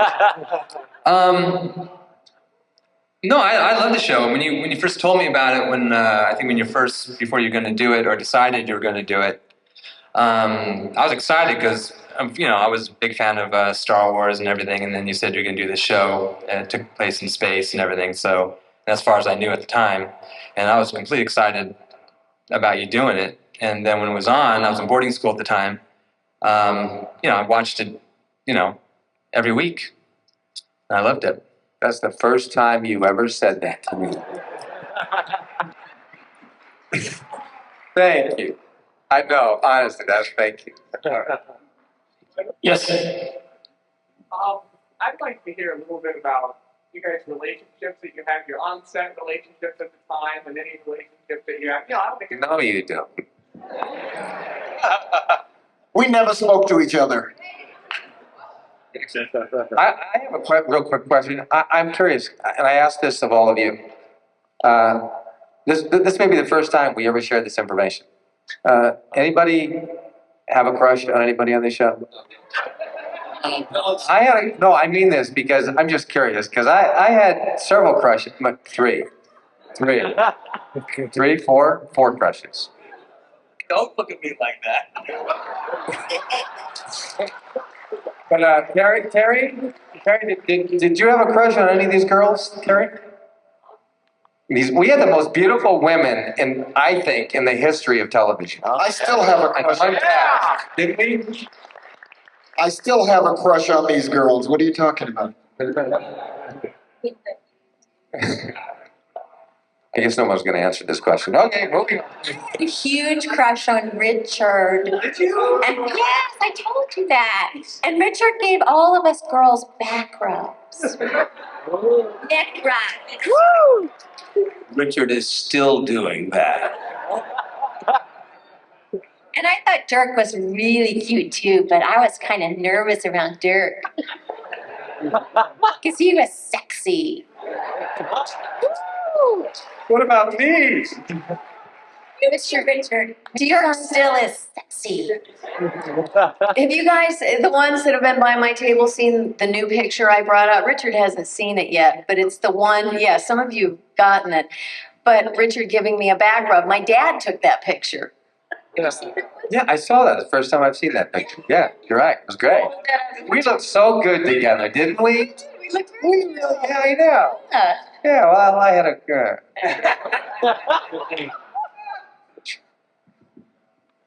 Yes. Yes. I had a crush. On that note, I'm sorry. Now, I want to know who you... Yeah. Come on, tell all. Now I got to come up with something really good. I can't say what I was going to say because it's... No, I had a crush on Fred Astaire. Big time. That explains I followed him. everything. I did everything. I had a crush on everybody. I had a crush on all the girls. They were, because it's true, they were all very appealing. But Lorette and I had something special, which we have never really quite been able to either talk about or deal with. I'm a bit hurt. I just discovered tonight she met her husband while we were doing the show, and I thought, because we always had the possibility of consummation hanging in the air. So, and it made it extra more fun to go to work. Because, do this, you can, yeah. But I think a lot of it had to do with we were playing, Dirk, we were playing social. Maybe you better stop.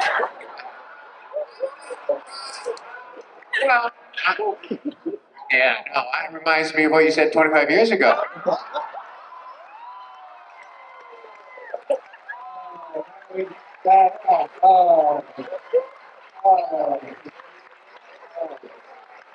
Replay. I think the guy would catch a break eventually.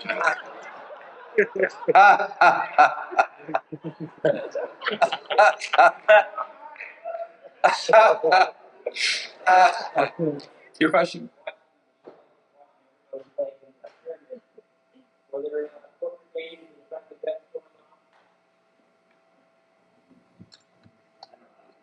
Well, I don't know if the game really was it a game back then? Was it a real game? Because it turned into a game. They play it at conventions. It's a real game now, but I don't know if it was a game then. Was it? No. Pyramid? Was it a real game? There's only one real game, and that's the game called. In the script that gave you the outcome of having this suit, that suit, but it wasn't a game that we really played. No, we were pretending to play it. Dictated what was going on. Yeah, who was winning? Usually me.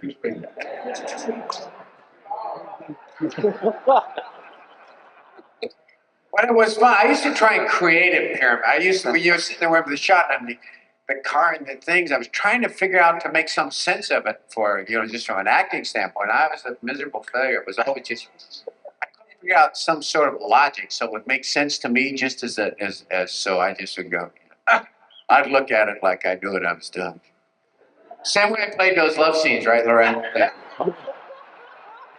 I just looked at her like I knew right where I was headed. Hey, Lorette, did he ever really kiss you in any of those things? Did what? Did he ever really kiss you? I mean, like stick his tongue in you? No. Just kidding. Just kidding. Come on. Discriminating people want to know. I think You're so naughty. I'm not going to answer that. I'm not going to answer that. No, I did park my car in her garage. I feel this is deteriorating. We need some good kind of. Yes, you parked your car in my garage at my house. He was using my house because I wasn't there, and I don't remember that part, but I'd like to at this time thank our panel for being here today with us. If everybody here on stage could please stand up and take one bow for the audience. And if you head out these doors right here, we have security to take you to your green room. Also, guys, just so you know, unless I'm wrong, Tom DeSanto is coming up next, correct? Tom DeSanto will be in this room. Please stay tuned. Tom DeSanto is coming up here. Go ahead. Hi. Hi. How are y'all? You having a good time? Hey. there must be Tell us why you're questions. here. Yeah. Yes. Lorette. That was Glenn's fault, by the way. Glenn last night was said Loretta a couple times. Then he looked at me with this blank look, and I said, "What are you doing?" But no, there's no A. It's okay. What was your take on the fact that she went from a professional working woman to being immersive? Well, everybody asks me that, and my first concern was that it was so much fun. Cassiopeia, you know, the socialator thing is priceless, you know, to do that. And she had such spunk to her. So my whole concern was keeping the socialator in Cassiopeia as a nurse. And they had certain things they didn't want me to do. And in the pilot, we had to reshoot the launch bay, the steam scene. I had to fly back from Michigan. I was visiting my family, and they said, "Oh, no, we've kind of crossed a line here. This is the kids' hour. They're going to be, you know, sitting with their mommies and going to bed, so we can't have you in the launch tubes with Starbuck that way." So they reshot it. They were a little more careful. But after, you know, once we got going with the series, we found a place for it. I think Cassiopeia maintained her flirtation with Starbuck without, you know, losing the heart of it. Question for Anne. I understand you originally read the part of Athena and turned it down. Why? I did not originally read for the part of Athena. I was sent a very early script, a very early pilot script that actually only had one female character in it that I don't even remember the name of. I did not read at all, and I read this very, very early script, and yes, I did turn it down. And I turned it down because it was just not a character that I wanted to play, and I had never met Glenn Larson. I'd worked for him before, but I'd never met him. I still, to this day, can't believe I had the nerve to do this. I called him up on the phone and said, "Hi, I've never met you, but, you know, and I'm really flattered you sent me this script, but I wouldn't be happy playing this character, and so I have to say no." And I think I had about $7 to my name. It was just crazy that I did this. And he said, "Well, you know, we could rewrite stuff." And I went, "Well, yeah, but I have to make a decision based on what you've sent me, and based on what you've sent me, I want to do a good job for you. And in order to do that, I'd have to be really doing something that I wanted to do, and this is not a character I want to play." And he said, "Okay." And so, sure enough, a couple months later, he called up and said, "Well, now I'm writing a new character, and would you?" This was after Jane Seymour had decided she did not want to do a series.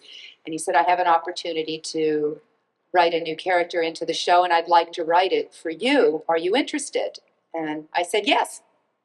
And he said, "Good, I'll send over what I have." He did. It was the first 25 pages of The Living Legend, and I read them and called back and said, "What time do you want me to start?" So that's how that happened. Yes. To have each one of you starting with Sarah, Green Fox. Does that have anything specific, but just a general special experience on set with fellow actor, with anything? Just what is one experience you had on set? Oh gosh. Well, for me, I was 22, and it just was really a blast to be there in a spacesuit. And everybody was so incredibly nice. And I think I did celebrate my 22nd birthday. And I remember everybody took me to lunch, and Lauren Green treated, and, you know, Richard and Dirk are so doggone cute. And it was just really special. I mean, I just remember thinking, oh my word, this is my birthday, and I'm really having a lot of fun. So I think that it was just a really lovely group of people, and I guess I remember that. That was a really neat day. There are so many memories. It's funny, my brain is spinning through the episodes trying to pick out a moment. A work moment would be Fred Astaire. There was something surreal about working with Fred Astaire, and I think Fred Astaire and certainly Lloyd Bridges, and we got the opportunity to work with so many amazing people. I only wish I had been able to work with Britt, because I saw that episode. I was jealous I wasn't in that episode. That we were negotiating. I was between doing the pilot, and they had offered me the series while they were shooting that. But personally, any moment that I had to make fun of Dirk, which was every day, and he was an easy shot. He was so much fun, and we laughed so much. The girls, we had just a blast, as Sarah said. It was so much fun. It was just a great set, and it was the joy of being a child in a situation where you could make believe, and you had this amazing set around you and these costumes, and it went above being a job. It was a great fantasy for all of us. I just remember being really scared when I saw about 20 or 30 women all looking like me. That was a horrifying moment. And in fact, I had 2 masks, and until a couple of years ago, I was cleaning out my house in LA, and I just threw them away. I know. But I was also not married at the time. I was madly in love with both Richard and Dirk. To no fruition, of course. But it was, for me, the only other thing was that, because at that time I was, very young, very thin, I had a good body, and I had the ugliest clothes. Bibs, just things you wear in the garden. But I had a great time shooting it. And it's great to be here. I haven't done this before, so it's like a first for me. Well, we're glad you're here. I didn't get to be in your episode either. I didn't get to work with you either. You would have had to look like me. That's it's sort of very much like what Lorette said as far as one particular moment. There are too many for me to just pick one. What about that one with Patrick? Because what happened with me, I was very lucky in that it was a family thing for me. I didn't come in the beginning. I came in a little later, and I was a little nervous thinking, oh gosh, everybody's already started and bonded as this family, and here I come. But our director of photography was Ben Coleman, who I'd known since I was 4 years old because he shot Lassie. Lauren Green had roomed in the same boarding house as my father when they were in college together in Canada. And Lloyd Bridges' daughter Cindy and I went to school together from kindergarten through grammar school, and we didn't carpool together, but he was just Cindy's dad. And I mean, I used to play at her house, and we would try to come up with things that we could torture her 2 older brothers who were these teenagers, Bo and Jeff, who didn't want anything to do with a pair of 7-year-olds, So I had this great family thing that made me feel really warm and welcomed and accepted. And as far as, again, what Lorette said, just about any opportunity to pick on Richard. In fact, I think probably, very easy mark, a really easy mark. And I think probably one of our greatest moments was the triad scene. Y'all know that story? No. Okay, where the big triad championship's happening, and it's at the end of the episode, and there's Richard and Dirk in their little Speedos with their little hockey helmets on. They looked so darn cute. And they're about to enter into the triad arena, and they give each other this, heroic look, like, let's go out there and win one for the Gipper kind of thing. And us girls are standing behind them like, oh, our athletic heroes, Well, they rolled it, and you can see Lorette and I give each other a look right behind their shoulders. And the 2 of us grabbed the back of those Speedos and gave them a wedgie they still remember. Hey,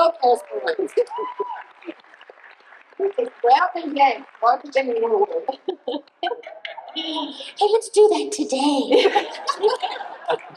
Okay, you think you can get these guys in Speedos?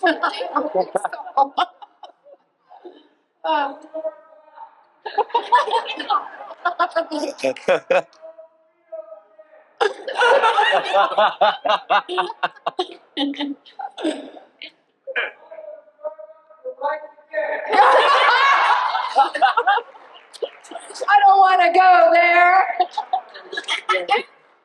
And you don't need a Speedo for a wedgie. Go ahead.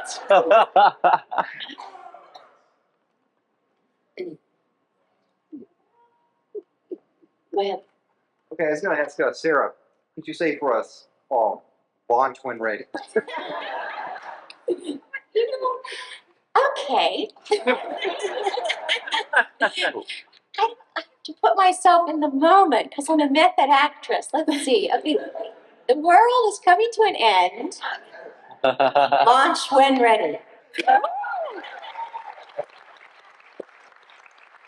My favorite thing with Sarah was to see her beautiful, sweet face in close up, especially with the little braids.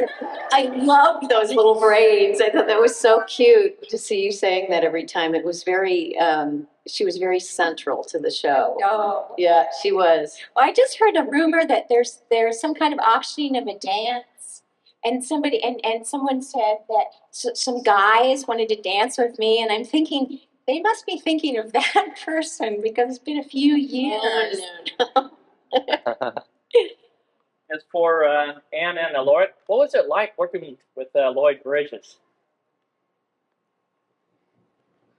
It was cool. It was very cool. As I said to you before, I'd known him since I was, a kid. So it was very fun to actually have him play my father when he had been, my friend Cindy's dad. So it was very natural for me. And he's such a good actor. We were very lucky that we worked with a lot of really good actors, and for someone as young as I was to be able to have that kind of opportunity, it's like playing tennis. If you play with a better tennis player, it always challenges you and raises your ability to be better. And he was marvelous. Boy, he was just so right there with those twinkling blue eyes. Do you remember going to the commissary with Lloyd that one day? We went and he told stories about Sea Hunt. That's right. He took the two of us to lunch one day. He was very gracious and like Annie says, very easy to talk to. And I ran into his wife, his widow, a couple months ago at a friend's house, and she said to me, I always thought that you were a little young for him. And I said, your husband was a complete gentleman. And I said, and my mother thought so too. But you know that he also played my father. No. Yes, I did a film with him in Florida, in Sarasota, called The Great Belinda's. Oh. And we played a circus troupe. I just thought I'd get that in. Oh, God, did you have to do trapeze stuff? Did you? Yeah. You did it yourself? Some of it? We had the mat underneath, like an inch from the You're mat. nervy. That's Yeah, right. still. I had to learn to do an act on a trampoline. Right. Cool. Little parentheses. Elizabeth. Scale of 1 to 10.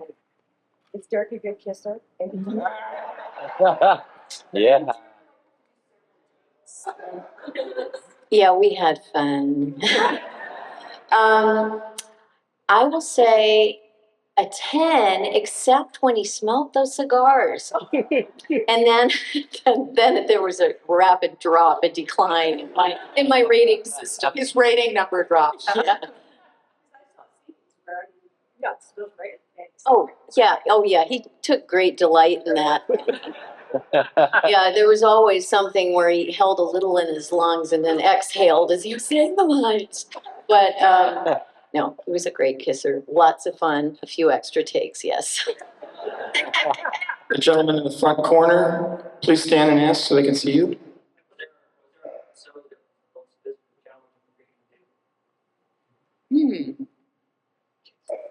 Well, they were all sort of physically challenging simply because of the hours, which were like 18-hour days. I think raid on the planet Gamorre was pretty. That was hanging up in the, And it was late. it was Yeah. all night long. We were in our black leather outfits, and they hung us in these kind of sling things because we were supposed to parachute onto this planet, and they hung us on a crane. And it went all night long, and then we were back at the studio. In fact, on that episode, do you remember the second crew? They worked us all day and all night long, and then sent the crew home and brought in a whole new crew. Do you remember? And kept us going, and we were cross-eyed. We were standing there going, "What are we supposed to say now? What's your line?" It was like 4 a.m., and we worked all the way through until the sun came up, and I remember that they had decided it was cheaper to just pay us overtime and not pay the crew overtime. So they brought in a whole new bunch of people we'd never seen before, and worked us until we were just frozen. And I think the other episode that was probably the most physically challenging for me was the scene where the what were they called? Like the angels, Where they got the lights. the lights, yeah, the ship of lights, where they make, we're all in white, and Apollo's dead, and he's dead, and I run down this length of this long hallway, and there he is, and I'm hysterical, and then he wakes up, and we shot that 2 days in a row, actually, because the first time we did it, the aliens, we shot it all day long with the aliens who I think were either very tall men or women or children or something. And they didn't like that. And so then we had to shoot it all again with an entirely different set of aliens. I think the first set of aliens were children, and the second set of aliens were like people with odd costumes on, all dressed in white. I forget it. But anyway, we had to do it twice, and I had to cry. And I had to cry from like 8 o'clock in the morning until about 8 o'clock at night. And for 2 days straight. And that was really, I was exhausted. I finally ran out of tears. I said, "Get that menthol stuff and blow it in my eye." I had like swollen eyes. It looked like I'd been like up partying for a week and a half. I looked horrible. So that I think was probably the most, hanging from the Living Legend episode and that one. I think that's boy, I can talk a lot. That's a really long answer. I'm sorry, you guys. Babbled away. At the end of the day, we ran home. We went home late. You had asked us about Lauren Green. Yeah, I just wanted to know what you guys, how it was like to work with Lauren, and because I met John Colicos 5 years ago, 1995, and he was a gentleman, and he had nothing but great stories about Lauren, and I just wanted to get your take on it, because you seem to work more with him than John did. Well, I was just going to say along the lines is that question as well. I remember going to Lauren's Christmas party, and Lauren was just such a very gracious, lovely person, and I really, really appreciated him because he was someone who always was interested and would talk to me very, very respectfully, and always interested in my life and me as an actor, and just a beautiful guy. And I remember going to his home and just thinking, wow, this is just a really gracious family. And it was really neat being at his house. I remember that Lauren, one Christmas, maybe that Christmas, he gave me, he came to me and he was so proud that he had found a gift that he thought was exactly right for me. And it was this carved stone girl with long blonde hair, and she had gray robes, and those were in a different kind of stone, and the hair was this kind of yellow, and it was so pretty, and I still have it on my dresser. But he was just that kind of a man that, I've worked on shows before where they bring out a box of perfume and, give you something right out of, they're all packaged identically. But Lauren was so careful about getting to know people, and he was so warm, and he was Ben Cartwright. I mean, I couldn't, every time I looked at his face, I had grown up with that face, and he was kind of a dad to all of us. That was my thought, that he very much, he really was a dad to all of us. He really kind of took over this position, because we were, this gang of young kids, and he really was the father figure to all of us, and he listened to all of us and loved to, boy, Lauren's stories, remember Lauren's stories? They would go for 3 days at a time.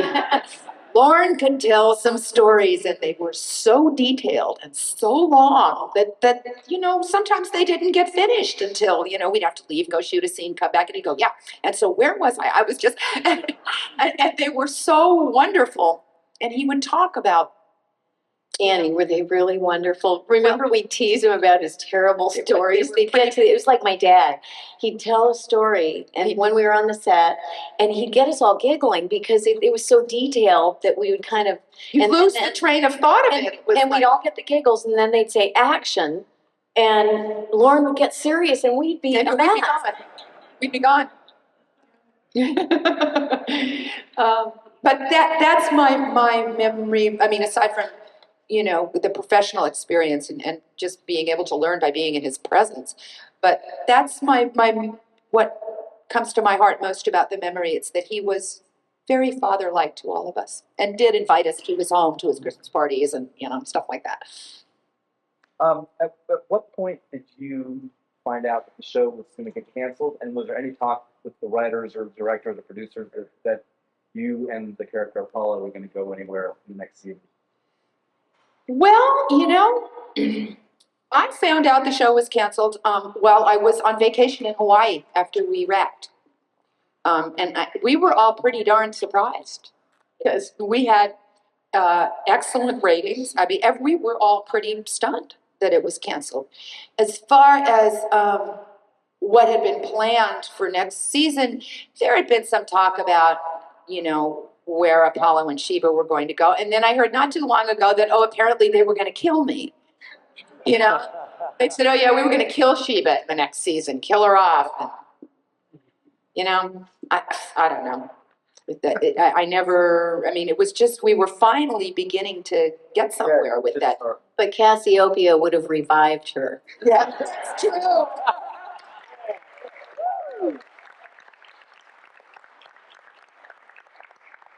My question was for we're familiar with the episode of Living Legend.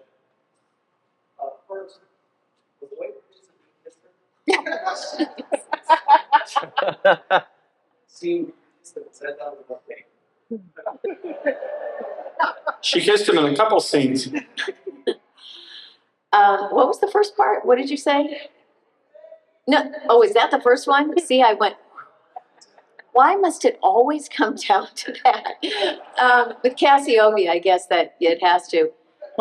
Lloyd was great. And I was at the time so infatuated with Starbuck, Dirk Benedict, that Lloyd was wonderful. Yes, he was terrific.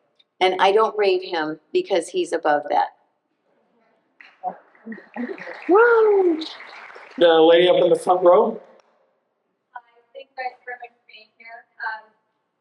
When I saw the show, I was really affected by each of the women characters. Each of them had a different personality trait. But what I tried to do, I guess, was incorporate each little part kind of to myself.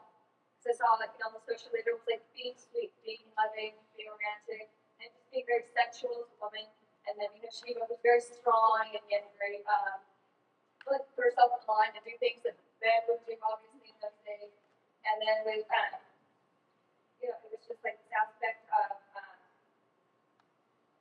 man. Each of these have their own little part. And I'm just curious from your perspective, how did you guys see your characters as part of the whole storyline and the social aspects, how it portrays to like society and things like that?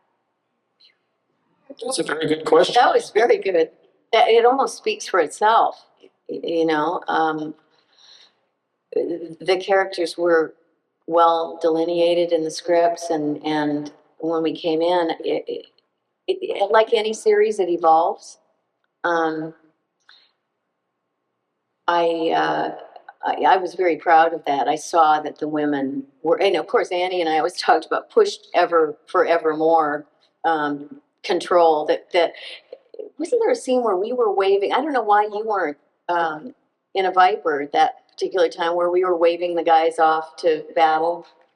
We were standing. You know which one it was? It was the hand of God when you and I are standing up in the thing. And looking off as they fly off to go to. Yeah, yeah, you know, because I always felt, how come she gets to go and do all the missions and I wanted to go? So when I got to do the leather, you know, put all the black leather on leather. and carry a laser, it was going to be tough. I kept saying, please let me do this again. I want to go with the guys. But there was always the promise of that. And I think second season, you know, we can keep going back to that. There were all kinds of things that were going to happen, and that we had come forward. And I believe by the time we hit Hand of God, we got it right.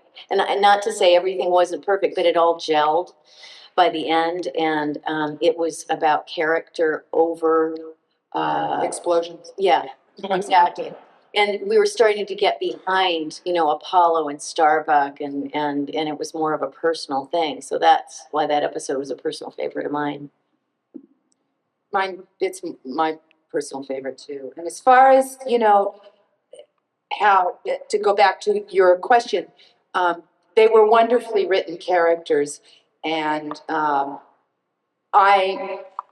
am very proud of the work I did in that show. And I also have been, I've always been very conscious of the image that I present, but to be very honest with you, I did not wake up in the morning and go to the studio and think I am now going to like influence a generation of young women, and you know, my social, I'm not going to be affecting an entire female society worldwide. I learned my lines, got a little bit of sleep, got up in the morning, went to work, came home, waited for the check.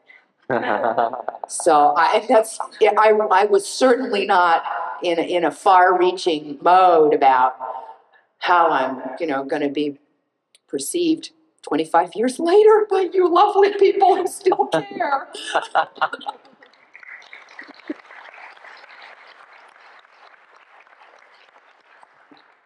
Ladies, I was just asked a question over here. What was it like? She's not here today because I guess they couldn't find her, but what was it like working with Maren Jensen on Battlestar Galactica?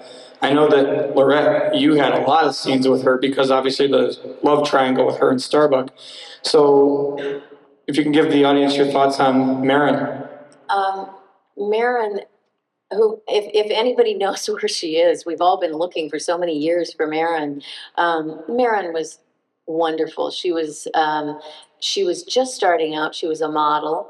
She was also, I believe, studying to be a lawyer when she came in. I think she had started. Yeah, She was at UCLA Law School. Yeah, and she came on the set, and I thought, oh my God, she's the most beautiful girl I've ever seen. And she came in, and she had the hardest time walking in those boots.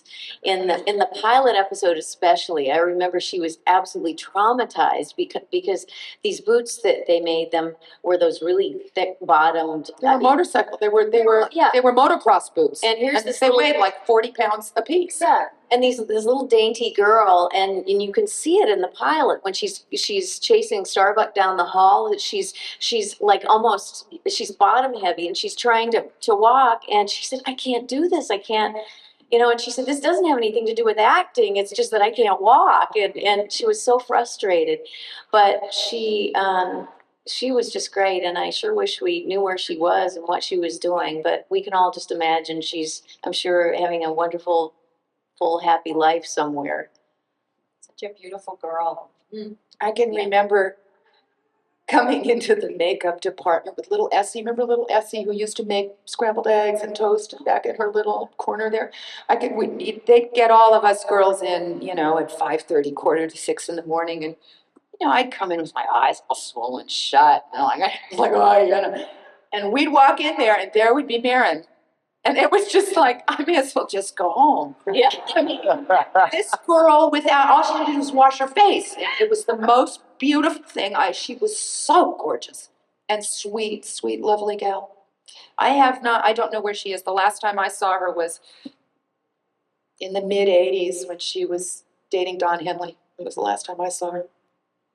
So. Yeah, Sarah, I remember she was a young lady that we could throw television. Right. What was going through your mind when you decided to change that character? Oh.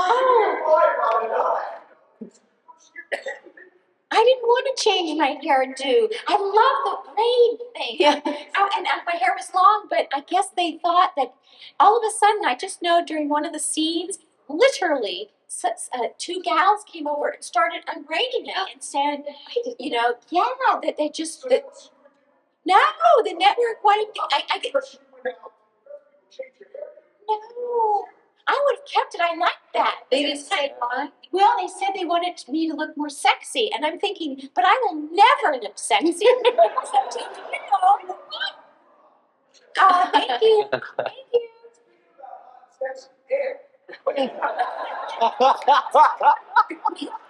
I'm so flattered.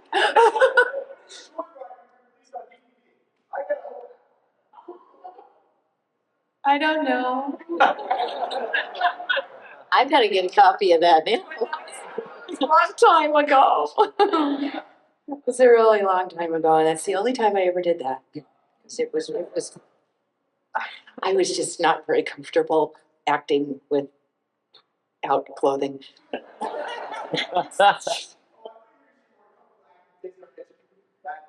Oh no, Des is great. God, we were so little. It was me and Desi Arnaz Jr., Melanie Griffith, and Bobby Carradine. And Melanie was 19. We were children. Actually, it wasn't a bad little movie, you know, it really wasn't. Okay, so now I'm embarrassed. Let's pick another question. Okay, I'm gonna, right here. A question for Rick. As Nick said, you were born in Sweden. Were most of your shows originally in European stuff? And if that's the case, when you finally came over here to the States to make one of these, you know, great, they did a show for a very popular TV thing, what was your impression if this was like one of your first times you came over when you came to the United States?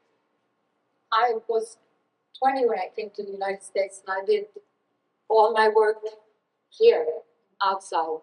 In Sweden, when I finished school, I went to drama school, I did one play, and then I left.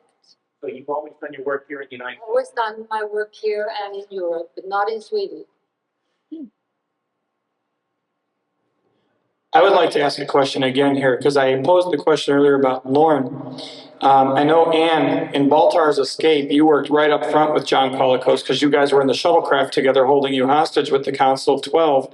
And I know that Lorette would never, from what I remember, you never had a close contact with him, but having met him in 1995, I know of his playful stories. Did he ever pull practical jokes with the cast members off camera or hang around and joke around with the cast members, or was it really difficult to mingle with John because he's always doing one thing and you guys are always doing another and you're never in the same scenes or sets?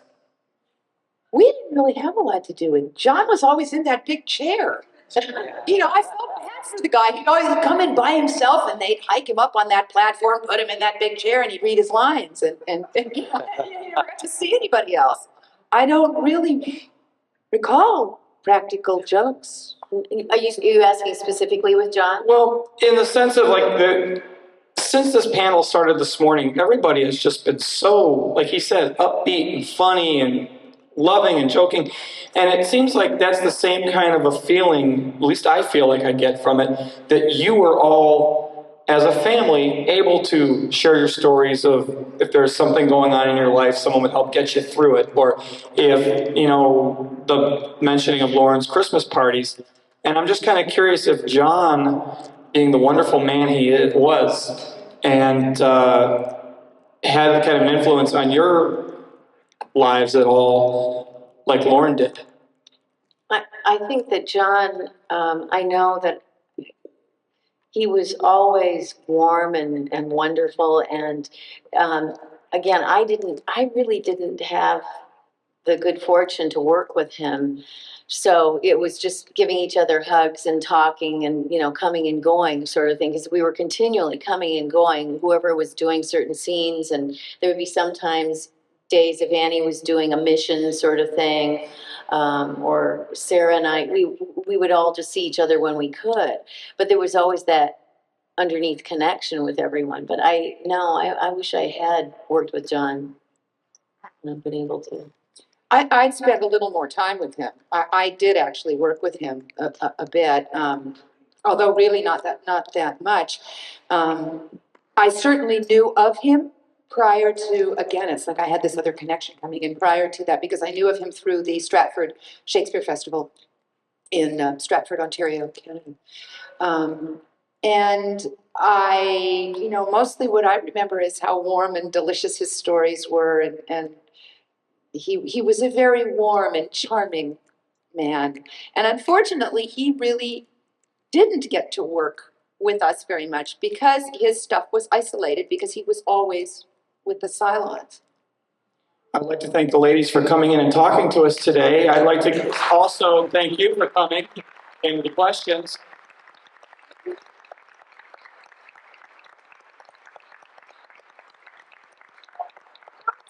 We really do appreciate you guys because it's amazing that you all are so very supportive and somebody told me a few years ago that just they had 3 guys had started a fan club for me, and I was like, you've got to be kidding me. And then I went on, and then like every other day in my emails, it's like somebody new joined the fan club. And I remember like at 4 a.m. when I was like really feeling depressed, and I was thinking, oh my gosh, I got to get a job, and I'm checking my email, and somebody just joined the fan club. And it's like it's so neat, and you really do appreciate it. So thank you guys just for letting us be a small part of your lives, and it's just really we really do appreciate it. God bless Thank you all.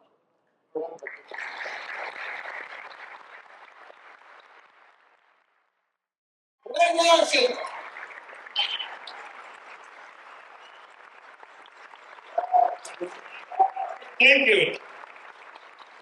And thank you, Richard. I was always so careful never to give Richard that much dialogue. There's a guy over on the side that, first of all, this is fun for a lot of us because we spent some harrowing times together, and just to see each other again is just great. And there's a guy over there who used to play one of the roles on the show. I think it was called Starbuck, and he keeps saying, "We want Dirk. We want Dirk," and he's.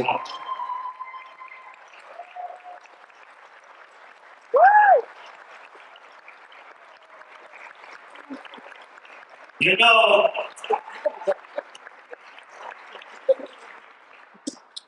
we spent a lot of time. I mean, it was an incredible amount of work. Everybody hears about the special effects and stuff. We spent so much time working with Dirk so that he would come off masculine.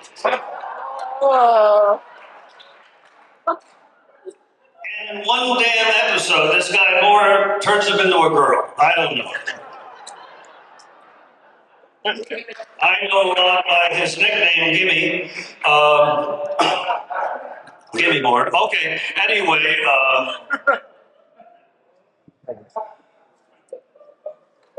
We are truly having fun, and it wouldn't be nearly as much fun as they had left us out there for a little while at the bar. So, good place to hang out. What did we used to call that stuff? What was that stuff you used to order all the time? Ambrosia, yes. Anyway, it's great that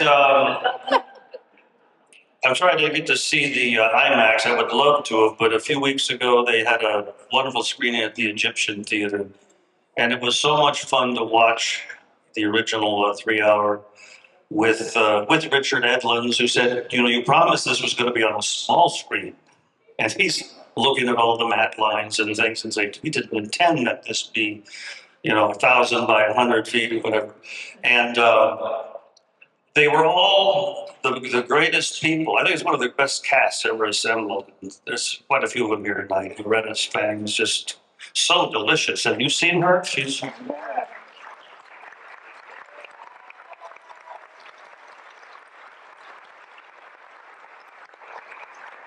Derek, Loretta, Mr. Jefferson, Boomer. Why don't you guys come on up here?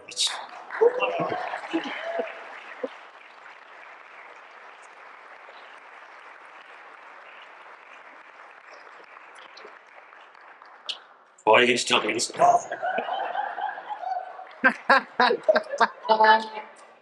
According to page 96, in the unofficial Battlestar. And this is by whom?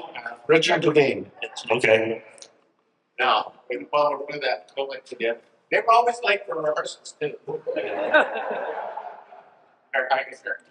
Loretta works right down the street at a club, and we never got to know each other that well. Rip Jefferson Jr. Truly good.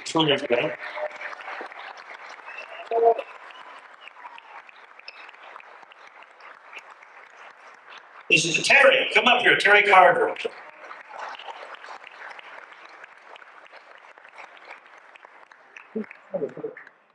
We're kind of thrilled to see that so much has happened lately. Richard has been a great voice of the show. I'm grateful for that, and he's helped with the folks.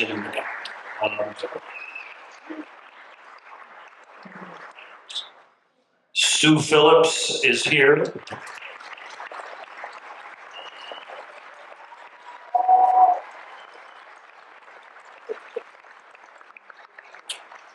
Stu Phillips and I were the recipients tonight of the wonderful, what do you call it, the jewel case? And this is a personal gift from Universal for Stu and I, and inside is no disc. Dirk says, this is a tribute to Hollywood packaging, no substance. All packaging, no porn, no substance. And by the way, Herb is also undergone a sex change, we understand, in the, I don't know what all of this sexual ambiguity is in the new show. Oh, okay.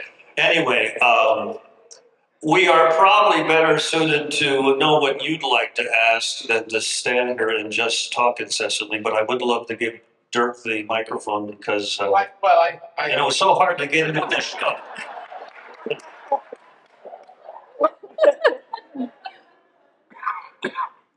Okay, but you can't talk anymore, Richard. Come on. I remember you. Oh, listen. You have a purse? That's true.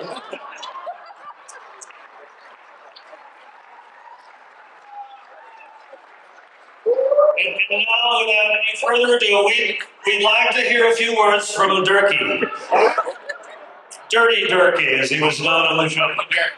A bag of tricks. The key to my character is in there. Carrying condoms to a convention, how strange.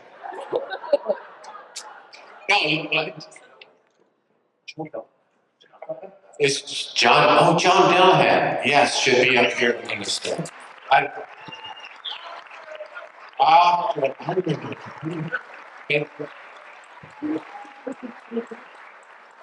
OJ should be here too, but I think he's up in his room putting on his hairpiece. No, I only wanted to say, Glenn, don't go in. I only wanted to, there he is, OJ. You got very good, your legs look marvelous. My God, I don't want to do the rest of you, but your legs are good. That is strong legs.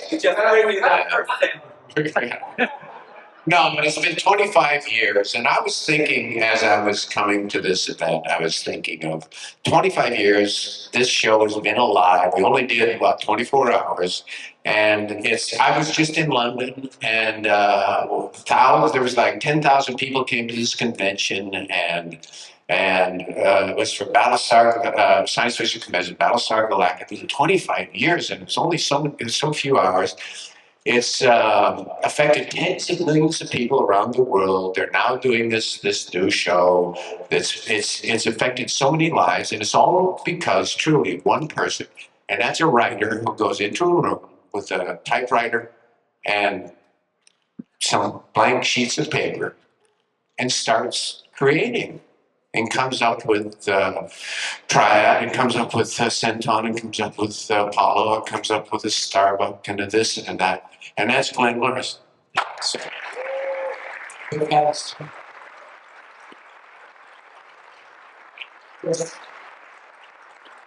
That's the hard part. That's the really hard part. And it gets overlooked, you know, when and so much has come out of that. So now will you buy me a drink later at the bar? Okay. All right, that's I think about oh yeah, oh okay. Oh, Fumarello. Oh my God. Yeah.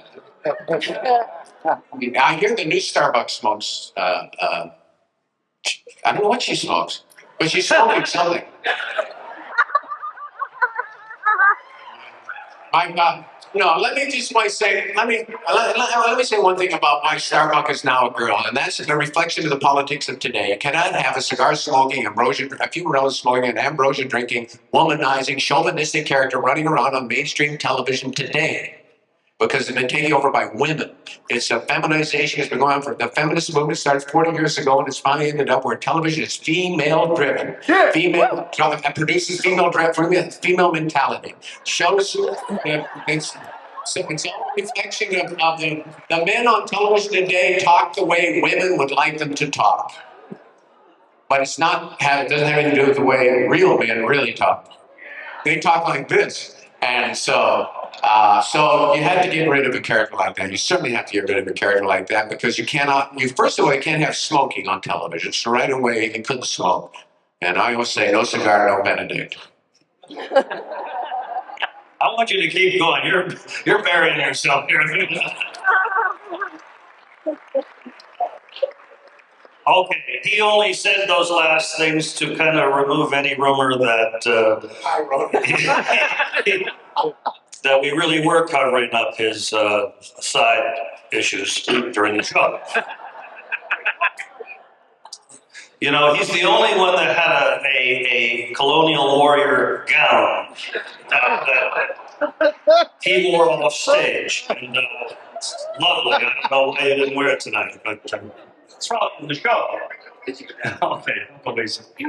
Anyway, Richard, where are you? He fled, yes. Get up here, Richard. You know, actually, I would like to, for a moment, I did say that if anybody had any questions to any of the people up here, you should feel free to raise your hand. You did already before. I asked you, how is it that after 25 years, everyone is doing this program? How does it feel for you as a writer to be loved so much by so many millions of people, respected by so many millions of people, and I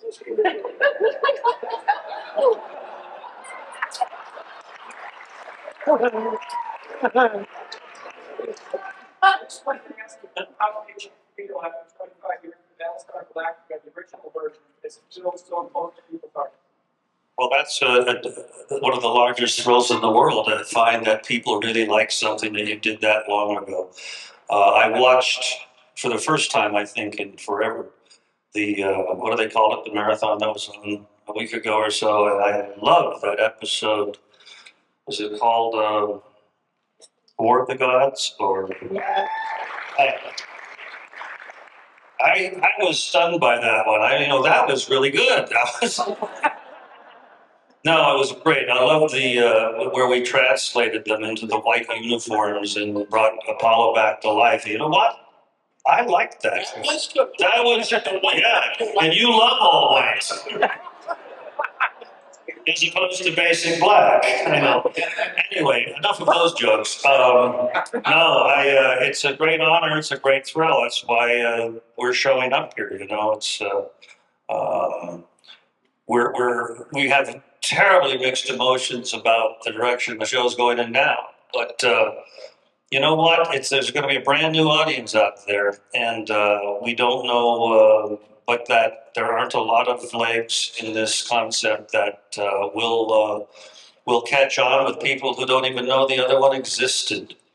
I don't like people in a dispensation millions and billions of star years away talking as if they live in Burbank and Vancouver.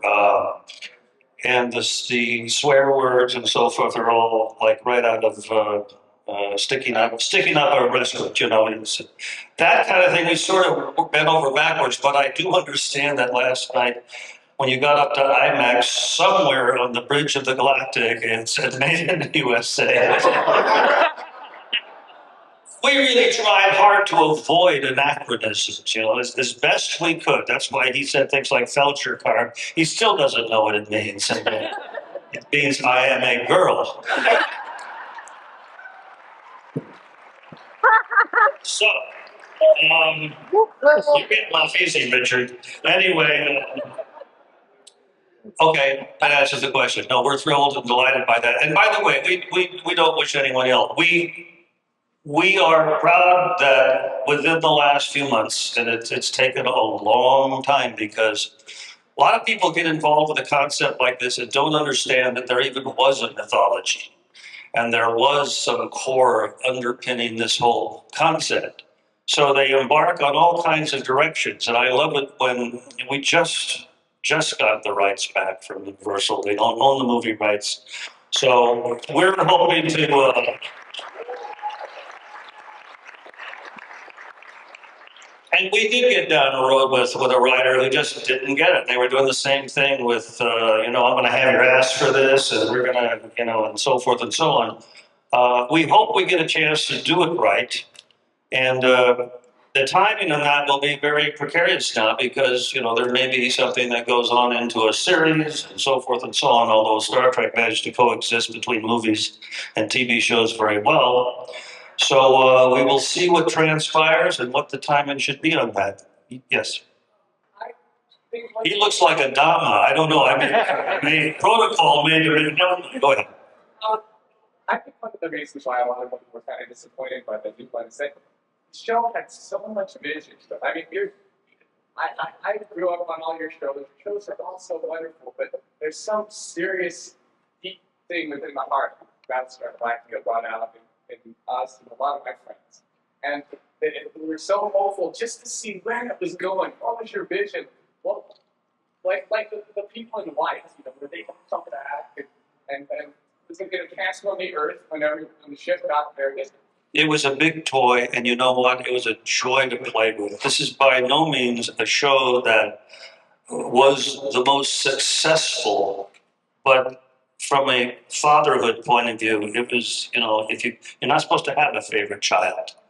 But I love this show. I love the people who did it, and they did it under tough circumstances. And I think we'll have a chance to explore those things. I really hope so. We have the rights, and we're going to do the best we can, and the direction we choose, I think, will be rewarding. In the meantime, maybe some good things will come out of what they're doing, and we'll all kind of watch and see, and hope that it serves. Yes, Adama. Thank you, Glenn. How did you get that? Did you kill him or what? Take that as a compliment on the report. What I would like to ask is if the circumstances work out so that Warrior do a movie, miniseries, series, whatever, would you be willing to use as many of the original cast and crew that would like to come back and do this as possible? Well, most of the crew are in the same condition as Dirk and I. I don't know. We could put in a whole day's work, but no, you know what? You can talk about what you would do, but we would be doing something dramatically different than they are doing now. And I don't think anybody would be upset by it. I think everyone would be very pleased because our goal is to sort of blend that which was before with some kind of continuity into what's coming down in the future. And this one kind of got away from us. Is Tom DeSanto here? Yeah, over there. Tom? Get out of here. No. Tom is a big believer in the show, and Tom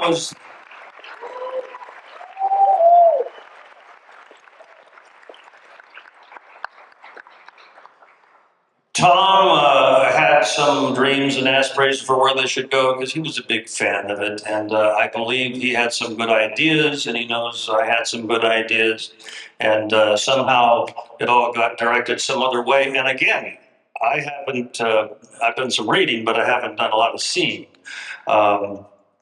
And I don't know where they've gone, but I know where we'd like to go. And Tom's one of the good guys, and we have many meetings and things talking about what we'd like to do and when the time is appropriate and those kinds of things. Yes. Yeah, before I make a movie, you make it out of one of these two books? No, I don't think so. You know, they're badly written, and Richard would get all the money. Yes, back there in the corner. You're next. Yes. You forgot your question, right? No, It's like dirt on his lines. Okay, fine. I think earlier about core values of the show. And I've grown up understanding the background of the form of the 12 co-op, of where it came from. I'd like to know for sure if what I had heard was true or not. It is true. Now sit down.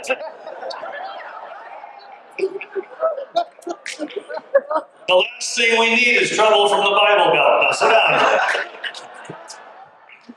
You're right. There's been, we always borrow from our own education, our own experience, and I borrowed liberally from von Daniken's Chariot of the Gods. And, when we were heading into year 2, before things sort of didn't go the way we wanted, I'd spent some really quality time in New York with Isaac Asimov. He was giving us his input on what we should be doing. So there's a lot of unfulfilled. It was the bartender at Dan Tanner. There was the bartender at Dan Tanner's, yes. And Shirley, your friend. Anyway, if I'm sidestepping that, I'm not really, my daughter went to BYU and her instructor said, I want to tell you that there's a couple things in this. And she said, yeah, but my father did that show. She got an A. Anyway. So who else? Right here, yes, sorry. And I'm asking this question for a lot of people who want to really know, and you've kind of been leading up to this a little bit. The more people start to find out the new Ron Moore miniseries, they've become really disappointed, and it's probably going to fail. What we're wanting to find out is, are you seriously going to make a great effort for you to sit down with Tom DeSanto and bring back these fine actors to mentor the new generation of boys and give us the Battlestar Galactica we want? That's the question. It's the main question everybody seems to want to know. Well, let me tell you. First of all, I hope I've expressed myself as honestly as I can. I don't know if we can afford Tom. He just keeps running off to do X-Men. So I don't know where his loyalties really are. But we're kindred spirits. We know what the show should be, and we have the rights to do it. The timing will depend on a few things. I don't know if I agree with you that the new show will not. I think they're going to have a hell of a tune-in. Even if it's on someone else's coattails, there should be a big tune-in. Whether or not, and I think it will probably encourage a network, if I know how to second-guess a network, and I really do. When they moved Mork and Mindy into our time slot on Sunday night, they said, you're never going to guess what we're going to do in a million years. I said, you're going to move Mork and Mindy into our time slot. There was this dead silence on the other end of the line. And when they moved it over, it didn't do numbers that were any better than ours. In fact, I think ours were better overall. And they killed their other night, so they had to change it all back later. Networks make decisions. They're going to see maybe huge numbers, although I don't know what kind of numbers the Sci-Fi Channel gets. But they're going to see big numbers and they'll say, oh, there's a series. Now, the likelihood is that that could be a negative for us because it could go bang, bang, bang, bang, bang, or it could catch on. And either way, we're probably better off if it worked than if it didn't work, because then everybody will want to make the movie. And no one has the rights but us. So now I got to watch this. Now we got a lot of. Now you have to watch it. No, but you can write nasty letters. That's all right. No, we're trying to be as honest about this as we can be. We don't want to see the theme, the area damaged. By the same token, we hope they all die and get cancer and die.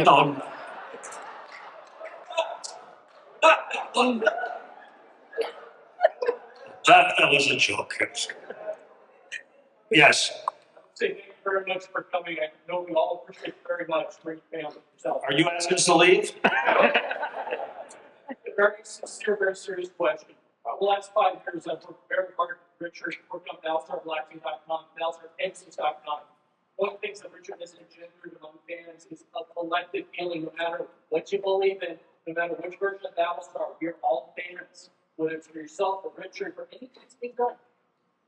Richard has reached out to the community, he's communicated. I understand from a business perspective, it's very difficult to do that because you can't describe everything you've worked on. Is there any way we're moving forward in the future to open up more of a dialogue with fandom? Well, I think it's a good idea, and these kind of events bring us closer together. Richard and I have gotten infinitely closer the last 6 months than in previous. Not like us. Typically not. Oh, we've offended Durkee. So sad. Come, you are. It's unfair.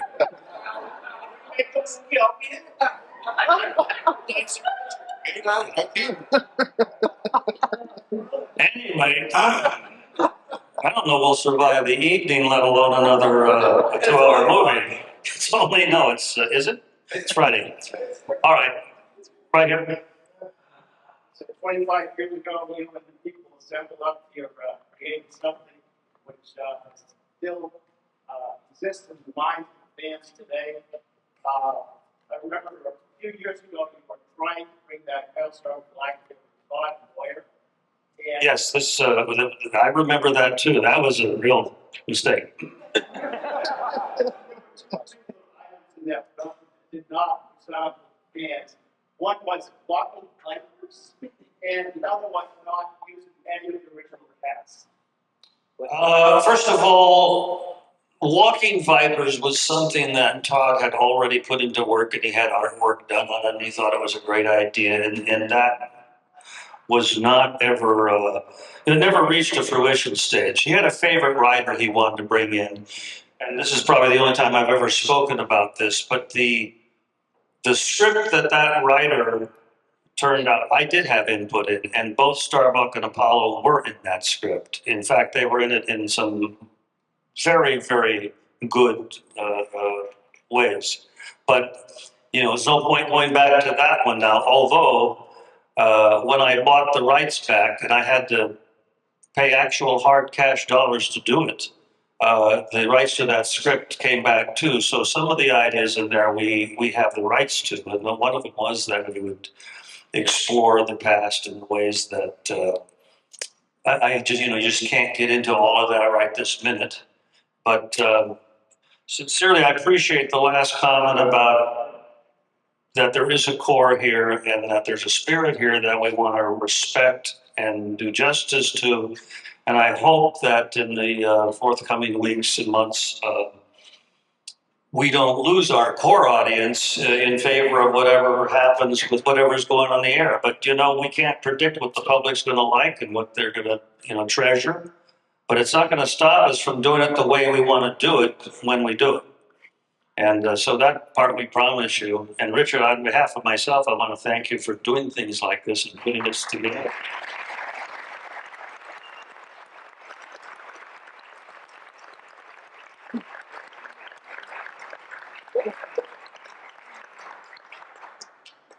Not enough, whatever this is.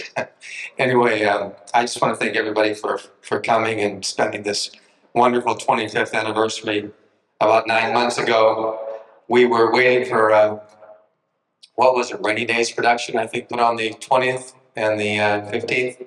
And we saw that nobody was doing a 25th anniversary. And I thought, well, we cannot let the 25th anniversary go by without honoring this wonderful show. And all these actors can probably testify to this, but we traveled the world, especially the last 5 years, and it is amazing how many people love this show and how many people remember this show.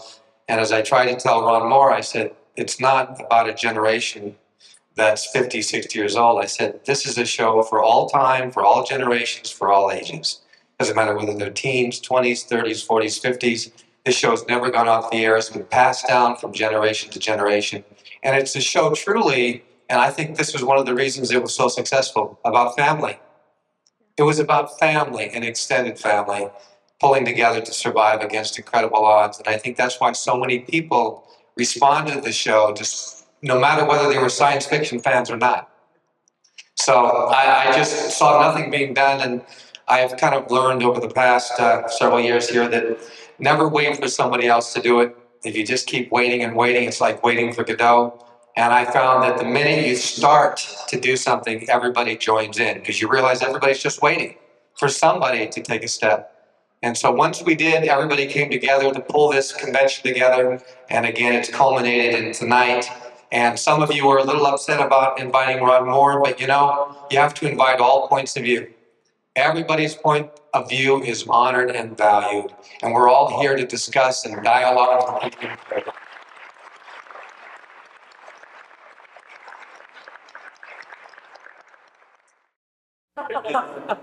Yes. When you were scoring scenes, did you have the projector, and did you do it by did you feel it from your hip, or because now everything's computerized, you have the digital numbers? Oh yeah, tell me about it. Yes, I conducted the LA Philharmonic for 5 days, double sessions with some overtimes, to film. How did I write the music to the film? I did not write the music to the film by watching a cassette or a video of the film while I wrote. Okay. That's not the way I work. That does not to mean that other composers do that. I don't do that, or didn't do that. My method was to look at the picture 2, 3, or the scene, whatever, times, look at it break it down on a moviola at those days. Now we don't use moviolas. And a moviola is this god-awful green machine that makes a racket when all this film going through it. And then I would kind of commit it to memory. I would try to have a visual picture of it. Then I would have a music editor would make a breakdown to about the 10th of a second of all the scenes and the dialogue, so that I had that to refer to remind me of things I might have forgotten. But I always preferred having the mental image of the picture than the actual image of the picture. Number one being that the work print that they give a composer is not pretty to look at. It's the cheapest possible thing they can make in black and white on the worst film stock that exists, and it really looks crappy. And if anything, it would be not inspire you. It would be the least inspirational type of thing to look at. It would be great if I got the full completed, Technicolor beautiful thing, widescreen to look at while I was writing, but I didn't. So I found out that all through the years, I would rather have what was in my mind go across. I could close my eyes and see the picture, and that worked for me because I always visualized it better than it was, and that helped me. And that's how I would basically write the music. And then we would go to the session, and I would conduct to the screen and to the picture. And it also would be a pretty lousy looking print because it got marked up with streamer and punch marks and everything else, and it was pretty bad to look at. Yes. Any others? No other questions? Yes, ma'am.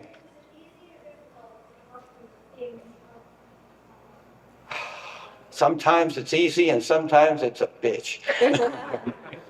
It just depends. It's so hard to answer that. This particular theme to Galactica really was not difficult. There was just something so automatic about seeing this great big monster coming over the screen and knowing that I had to be bigger than it was. And so I had to do something very broad. And then I knew this was going to be like an opera in space, that everybody was going to be continuing characters with continuing stories. So I treated it as an opera, and everybody, Cassiopeia had a theme. She and Starbuck had a theme. That was their theme. And then Jane Seymour and Serena, she had her theme, and Boxy and the Daggett had their theme. So all these people had themes, which made it a little easier to do, because every time a scene came up with them, I had a place to go. I had something to grab onto. I knew there was a I can get that for at least 4 or 5 bars. Now I can fill it out. Yeah. Any editing nightmares? All the time, all the time. Last minute edits and. Oh, God, unbelievable. I don't remember if that sketch had it. I think it had a few of them, but I showed some scores to, I just came back from Boston where I did a lecture at Berklee College of Music. And I showed these kids there some scores that I had where there weren't 2 bars without crossouts. That timings up on the bottom had been crossed out 6 times. It had been changed. And that 6 times, it was changed 6 times within the course of like 2 days. Yeah. Glenn Lawson is what you would call one of these people who feels if it could be done on Tuesday and it's due on Monday, let's do it on Tuesday. He just is, he loves to work with things to the very, very last minute to make his final decision as to what he thinks is the right thing, which drives everybody in post-production crazy because we have to wait for these decisions, and that puts the pressure on us. Yes, back there. How did I work with him on writing? God, I hate that question. This is kind of touchy. Most composers who write films, or in this case a large series like Galactica, which is almost like doing a film, you have a producer or a director who wants to know what you're doing. He wants input, but he realizes you're the composer, and so he will occasionally make suggestions. He will hear what you've done and say, gee, maybe it should be, I feel down at the end, maybe it should go up at the end. And it's a natural progression of writing. And when it's all done, you are the composer, okay? And the other person is the person who guided you. But in Glenn's case, Glenn had been musical. He had been one of the 4 preps, and he had written several hit songs. And his feeling was any time that he sat with me and advised certain things or said, I don't like it that way, it should go this way, it gave him and the right to be a collaborator. And I can't answer you any more than to say that's about it, okay? I'll be very honest at this point. I mean, I had a choice. I could say goodbye, walk out, or I could do my job and that's it. And I did my job and that was it. I did it for 14 years with Glenn and about 12 or 13 different shows. Yes, more questions. Yes, sir.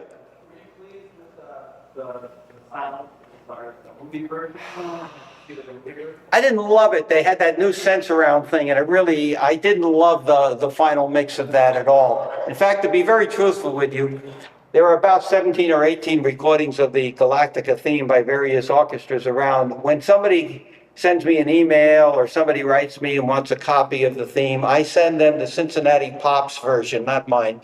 I don't tell them I'm sending them the Cincinnati Pops, but that's what I do send to people because I love what Eric Kunzel did. I just found out today from one of the fans came to my desk and told me that Eric Kunzel is a great fan of that, and when he does guest conducting at other orchestras, in this case he was conducting the San Francisco Pops, he did Battlestar Galactica, I didn't even know it, because when he travels, he takes that with him because he loves to do it at his Pops concerts. And when I get home, I'm going to send him right away as soon as I can and say, God, I didn't know you were a fan, you know? But that's the one that I send around because I love the sound they got on that. I was not that ecstatic about the sound on the film at all. We managed to do a little better on the LP. Because we had some time to do it without sound effects or anything like that. But it was pretty, it was that new thing, they were experimenting, and I don't think it worked that good. Yes, sir. There was a deleted scene that was on the DVD in which the people of the Galactica were singing what seemed to be a national anthem. Yeah. Involved in that? No, Glenn wrote that. Glenn wrote that national anthem in which everybody, even at the screening that we were at with the people involved in it, all kind of got hysterical. Yeah. So, yeah, we all felt that was a bit overboard.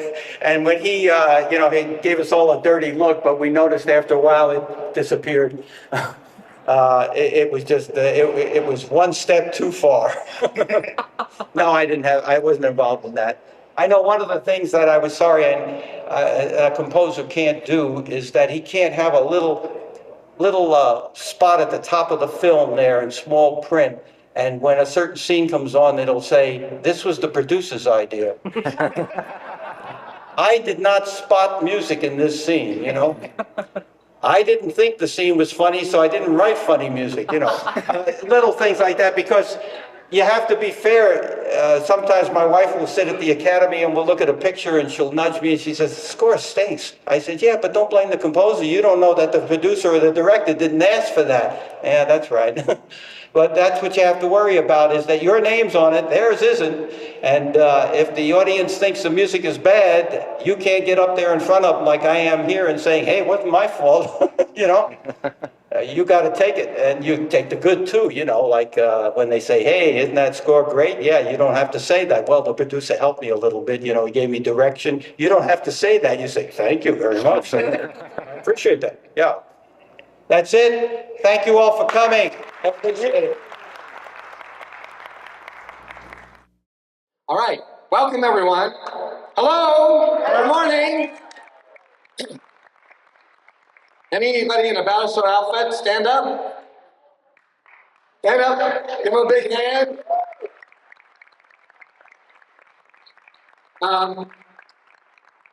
Keep standing for a moment.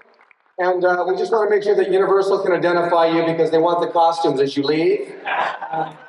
Just kidding, you can sit down. Actually, I want them all. Yep, we're gonna sell them and make enough money here to pay for everything. So, anyway, everybody having fun so far this convention? Yeah, good. How was the food? Great. Anybody dance last night? I was dancing, but nobody. I didn't see too many. Everybody, the minute they started dancing, it's really funny what happens with people.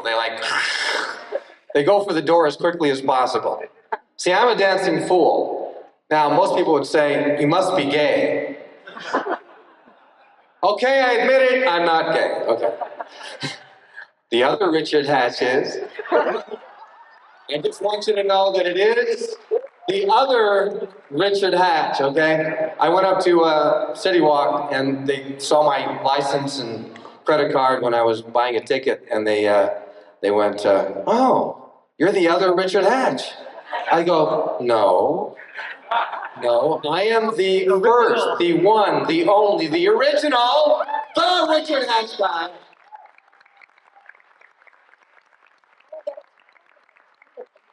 You don't know what trauma is and the horror of having somebody with your name, because we all have somebody out there with our name, but to find somebody, wow, look at me.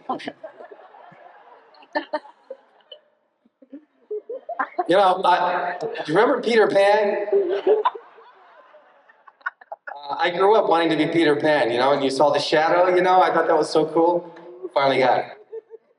We're going to talk a little bit, take some questions, and I always say this: if you have the courage to ask it, I will answer it. And that goes about any actor, any performer, anybody that's part of the series. I know all the dirt, I know all the inside information. I love this show, I will always love this show. I wish to God I owned it, but at the end of the day, Universal does own it, but I have said this a million times. Universal may own it, but it belongs to you, the fans.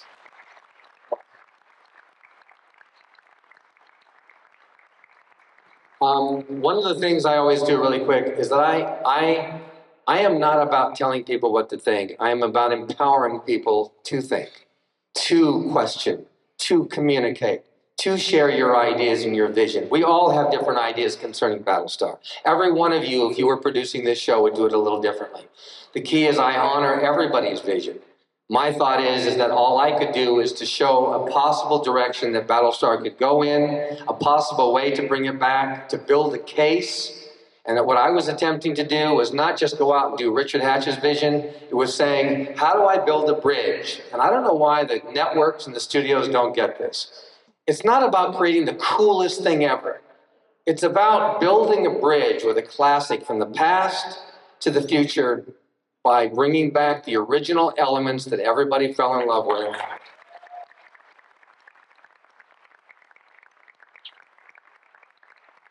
And is it a no-brainer that you can add to something instead of subtracting?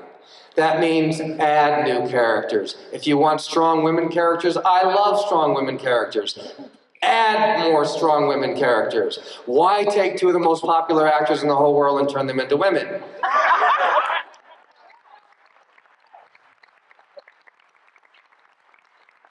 Somebody somewhere has a castration complex. Somebody has a problem with men because symbolically, to me, that's a way of saying, who the hell do you think you are? Sorry. You know, Battlestar was always, I think, way ahead of its time. It had strong women characters. Anna Lockhart, Sheba, she could outfly just about every pilot in the fleet. Maybe not me, but no, just him. That Starbuck guy. No, but I'm saying, she and Bojack. Are you here, Jack Stopper? No, did he leave? He just can't handle that. Okay. The other room, what's he doing there? Making money. Anyway, are we set up with this? We're going to play it again really fast here so that you can see it. Hopefully this will be... Yeah. Are you going to sell something? Give me? You're kidding. This is like been going on. I'm Joseph Creswell, the costume designer for this wonderful trailer that you guys love so much. Yeah, give him a big hand.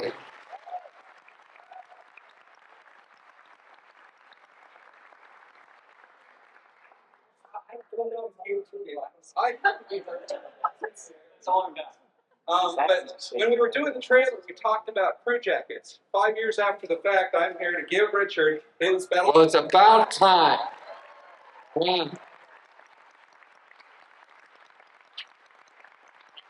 The only reason he's giving this to me is because he wants me to cover up my flabby muscles. I want him, when he gets to do this, the whole 2 hour, I want my job back. Thank you very much. Thank you. All right. Don't read what it says. It says Richard, director, producer, Paul. Oh, thank you. Thank you.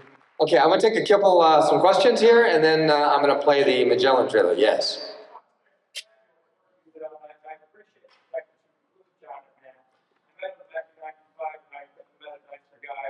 John Colicos, Lauren Green, Lloyd Bridges, so many of these wonderful actors were some of the most incredible human beings on the face of the planet, most incredible people I have ever met. One of the reasons I wanted to do this 25th anniversary was to bring everybody together so that we could join together to honor everybody that participated in creating this show, who came on and guest starred on this show. For me, there was such an extraordinary array of gifted, talented actors and actresses that participated in this show, and I felt very privileged to be part of this. Yeah. I'll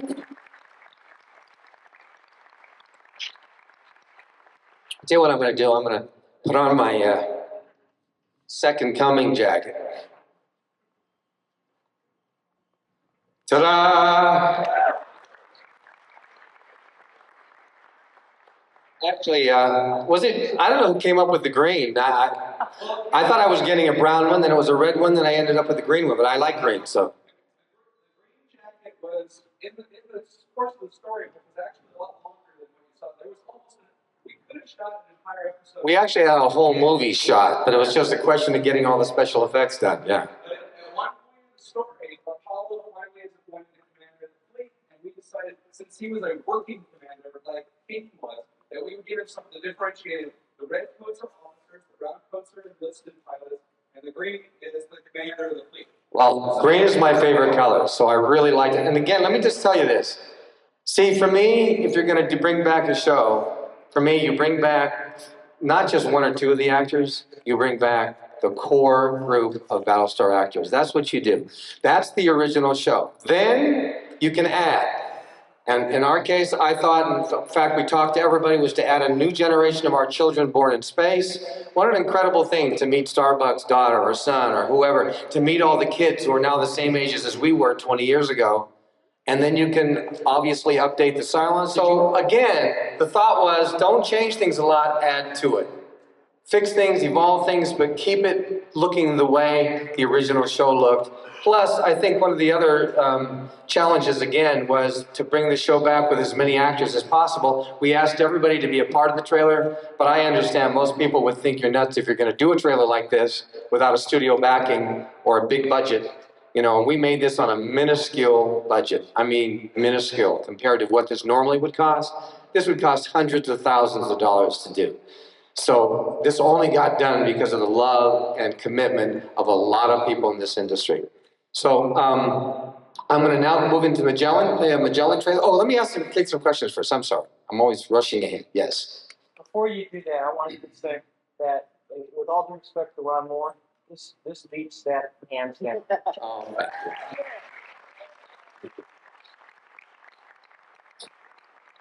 You know, I hate to say it. I mean, I thought there was some interesting ideas and concept in Ron Moore's trailer. I did. The problem is, when you love the original show and the heart and spirit, for me, it was lacking the heart. It was cold, it seemed very cold and distant, but that's also because you don't recognize anybody in the show. Right. I've always said it takes a long time to bond with new characters. The trouble is, most shows go off the air before they have a chance to bond. And with a show that we remember and love so many of the characters, to see a show like Ron, it's hard to look at it objectively because there's nothing you recognize. So it seems very alien to us. So the trouble is, any new show would be like that. And I think had they called it by a different name, or maybe, and this would have been even smarter, a spin-off in the Galactica universe, it could have even been the Pegasus story, to go back and reimagine it from the Pegasus point of view. At least it wouldn't have been violating the original Battlestar story, and I think we might have been a little bit more open and receptive. But again, he was doing some new ideas that Ron wants to bring forth, and I will only say, it takes time when you want to do something dramatically different in tone, the way he was using his special effects and the sound. It takes time to get accustomed to something new. So many times when we first see anything new, we don't like it. So who knows what we might feel several months from now or 22 episodes from now. But that's not even the issue. For me, it's not about how good it is. It's about the fact that they could have done both. They could have honored the fans and listened to the fans and also at the same time served the commercial agenda. But they didn't choose to do that. And my thought was, if you want fans to be receptive and open to your new things, then you have to be open and receptive to the fans. You see, and it works two ways. Communication is about you and us communicating. I wish networks and studios would understand that. So often they talk down to people. It's about telling you what to think.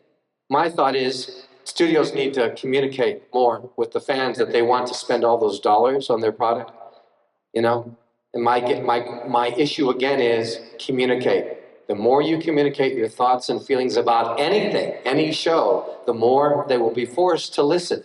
Ultimately, their success will be determined by you and your wallet and what you decide to pay for. Yes? Yeah, what are Glenn's thoughts on Battlestar Galactica, The Second Coming? Yeah. Will he be supportive if you're able to get a green light to do this?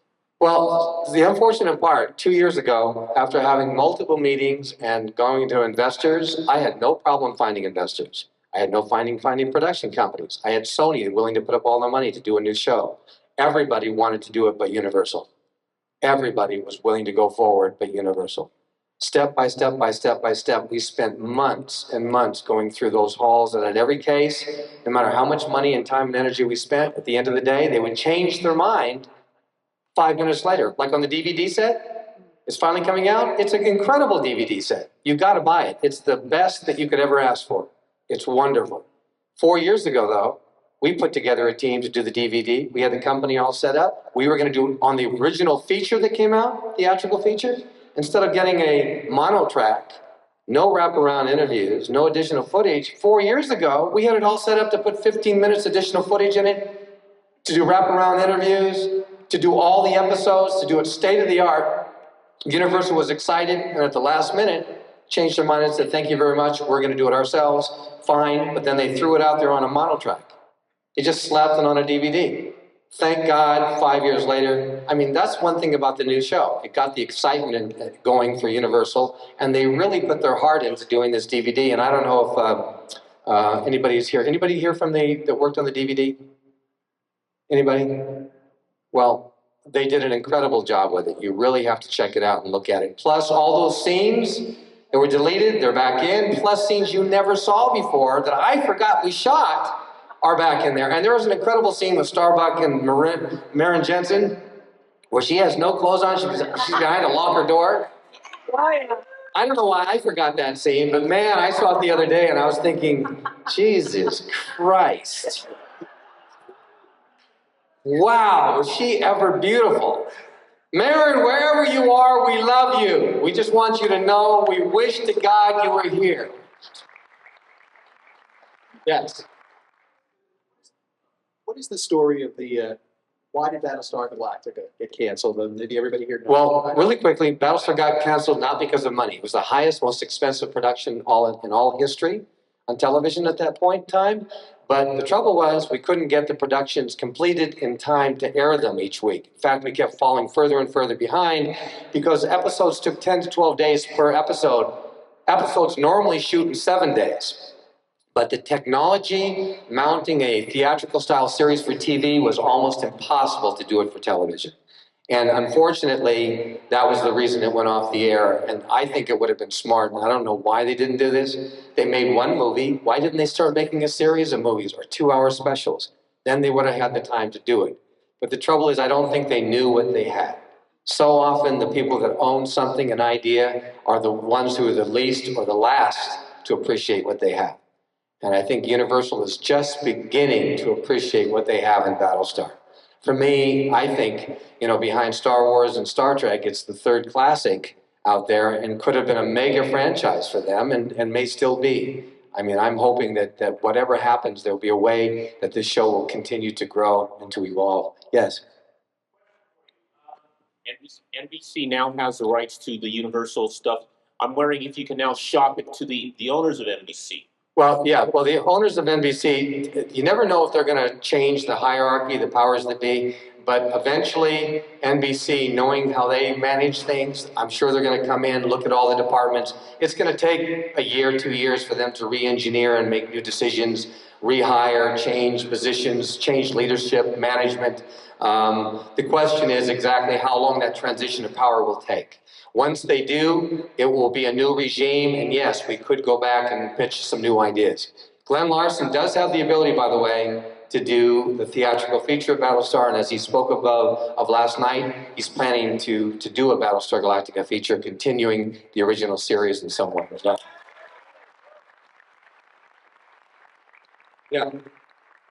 Richard, I just want to say that I really wish that in December, your version was one that we would be seeing. I'm wondering, do you think that the legal issues will ever be resolved so that that trailer can be released to us on DVD? They actually wanted to put it on the DVD set, but then we told them they would have to pay all the actors and pay all the technicians and pay the SAG fees and all that stuff.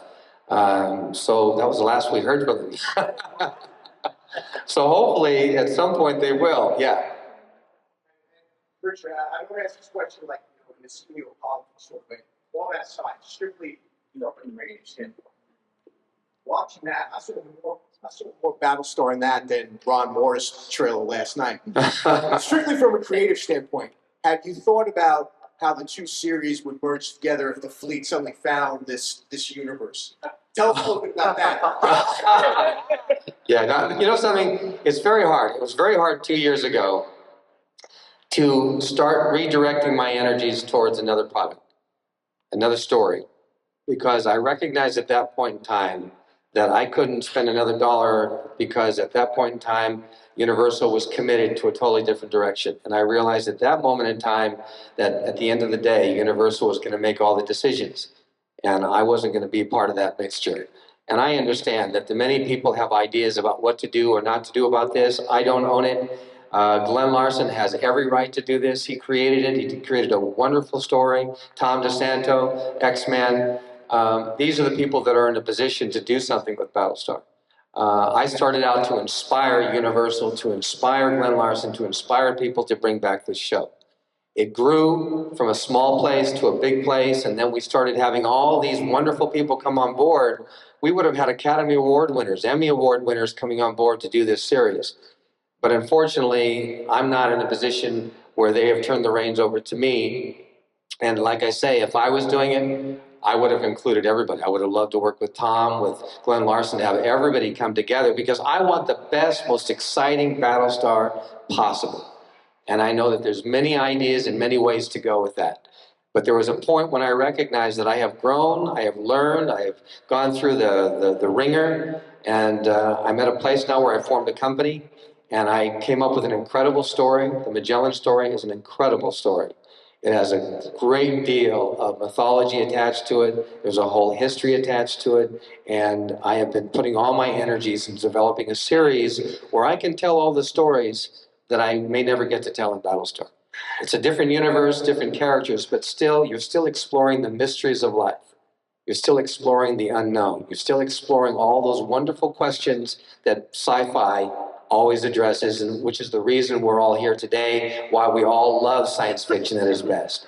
And for me, that's exactly what I'm going to do with Magellan. I'm going to bring the most exciting people. You've never seen flying like that on any series.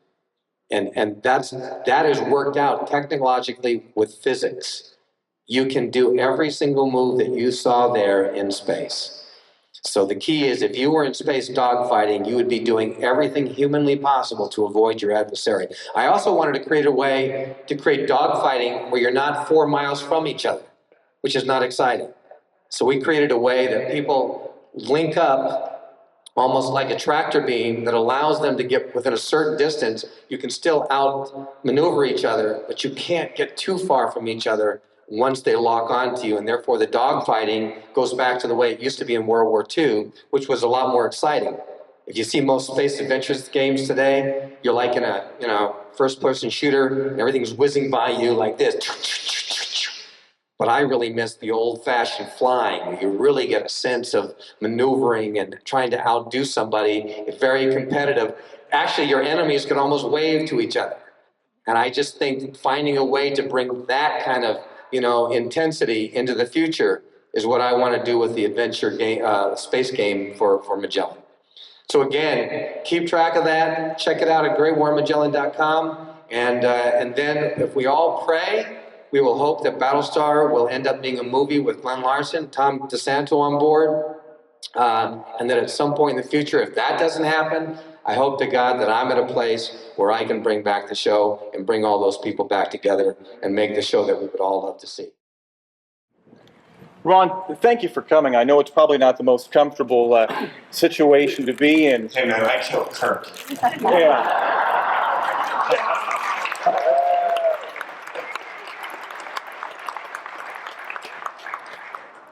This may sound sarcastic, but I'm actually being sincere. It looks good. The people that you have on there look good. But I don't know if you've looked. These guys aged really well.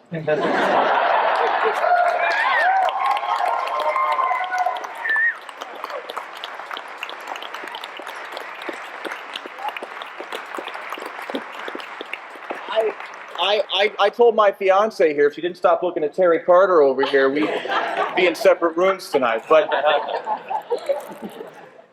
the bonus is these guys can actually act. I'm not trying to...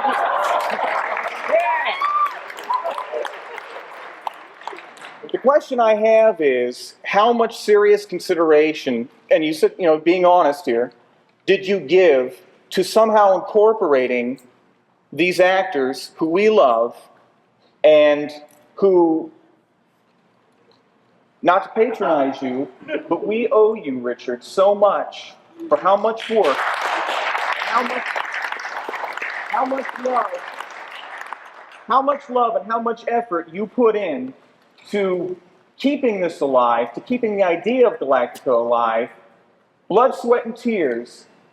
Ron, it's a slap in the face that he was not taken into consideration seriously.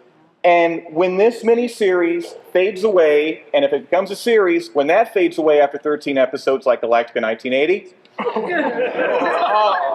I hope you will consider what some of us said here today, that there could have been a correct way to making this happen.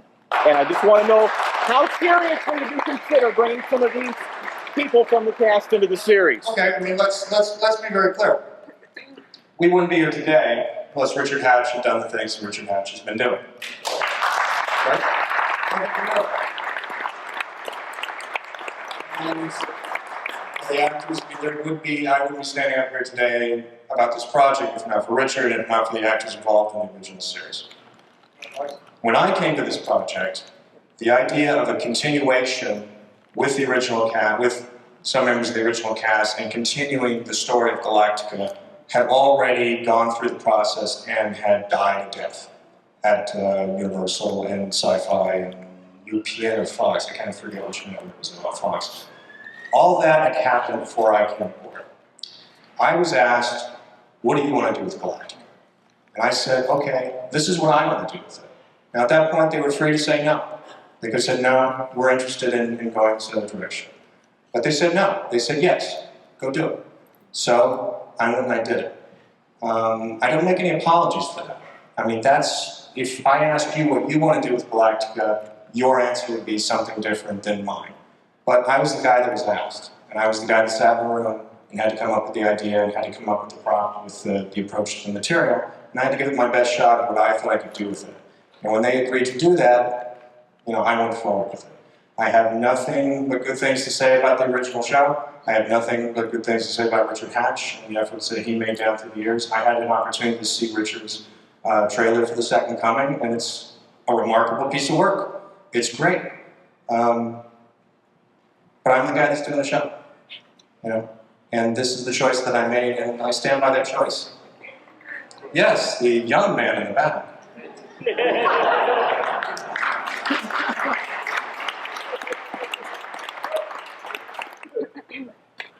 Juan, I just want to say, number one, it takes incredible courage to stand there and listen to people express their emotions and feelings, and I just take my hat off to you, number one.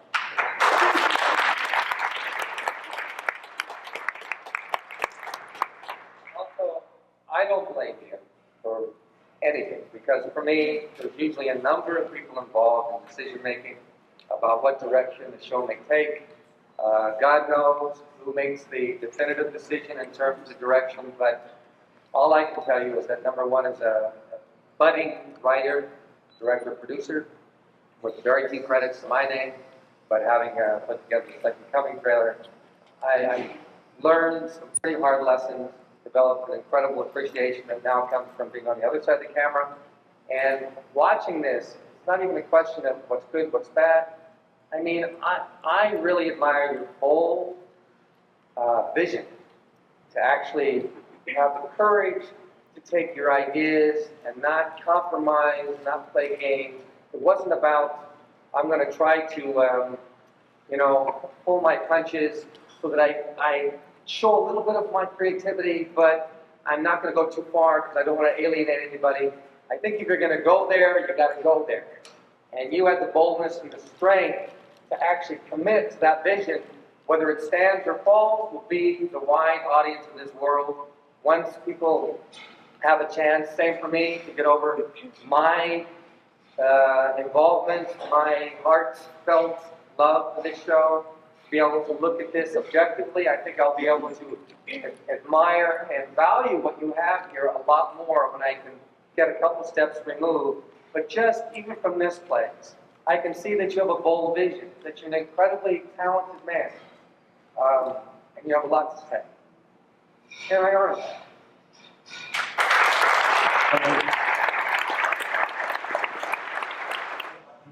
Why did I decide to take it? I spent like a weekend thinking about it when I first got the call. I first got the call from David Icke, who became my producing partner in this project, and he called and asked me if I was interested in doing it.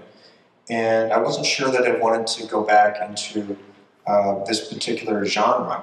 And I thought about it over the weekend, and I got a copy of the pilot, the original pilot, sat down and watched it, and it touched me. I mean, there was something in the original that I thought was really interesting, that I was interested in exploring. When I watched the original, here was this dark, dark show. That was a very dark premise. Wipes out a civilization in the opening minutes of this thing, and these people flee into the night and hope that they will find a shining planet called Earth. And I was touched by that. And I think when I viewed that, when anybody views that story, I think in the world we live in today, you look at it in different terms. And you look at it in terms of, that could be me. You know, what if that happened to me? What if my world collapsed one day in some nightmarish way? And what would happen to me? What would happen to the world that I know? What would happen to the people I know? And everything about my world. And what would it do? And what would the person beside me do? And what if it was just the people in this room survived? You know, and how would we get along? And those ideas intrigued me. And so that's why I took the project. I thought, well, those are stories I want to tell. I just have one question, and I'm sure everyone else noticed this. A lot of the characters have become beloved, like Starbuck. You've changed the gender on completely. And I was wondering what made you decide to do that? Well, I have sort of two answers to that. One is the more complicated, long, rational answer about, oh, X, Y, and Z, women and film and sort of fighter pilots. The simple, truer answer is, it was just the first thing I thought of, and I thought it was cool. It's that simple. It was the first weekend, and when I was coming up with what I want to do with it, I was thinking about stuff, and I thought, what if we made Starbuck a woman? What would that do? And it would change it up, and it would just make it a different relationship and a different dynamic. And I sort of fell in love with it as a writer, and sometimes you write things that you can't always give a rational explanation for. Now, I can give you a long, rambling, rational explanation of why I think it helps the show, why I think it's an interesting twist on a traditional relationship, and why I don't think that we could have recreated Dirk Benedict in any format, because I think Dirk Benedict defined that character, and the way he played it. I'm sorry, I think that if we cast Starbuck as man, I doubt that there's an actor out there that could have played Starbuck and been accepted. And in a way, if you make it a woman, at least it's a whole different thing. And it's not a man trying to imitate Dirk Benedict, which I think is just doomed failure. Question for you. In reference to what you just said about Starbuck, I think as, like you said, where Dirk is the only one we think can play Starbuck, I think Richard Hatch is the only one who's ever been Apollo.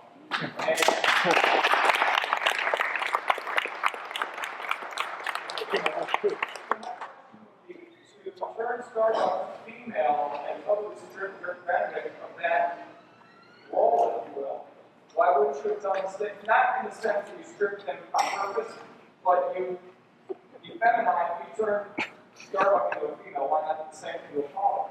I mean, Apollo. I didn't want to turn them all into women. Yeah, a female Starbuck. Now, what is the connection here? Is there Cassiopeia in the middle? Are they going to turn, did you turn Cassiopeia into a female?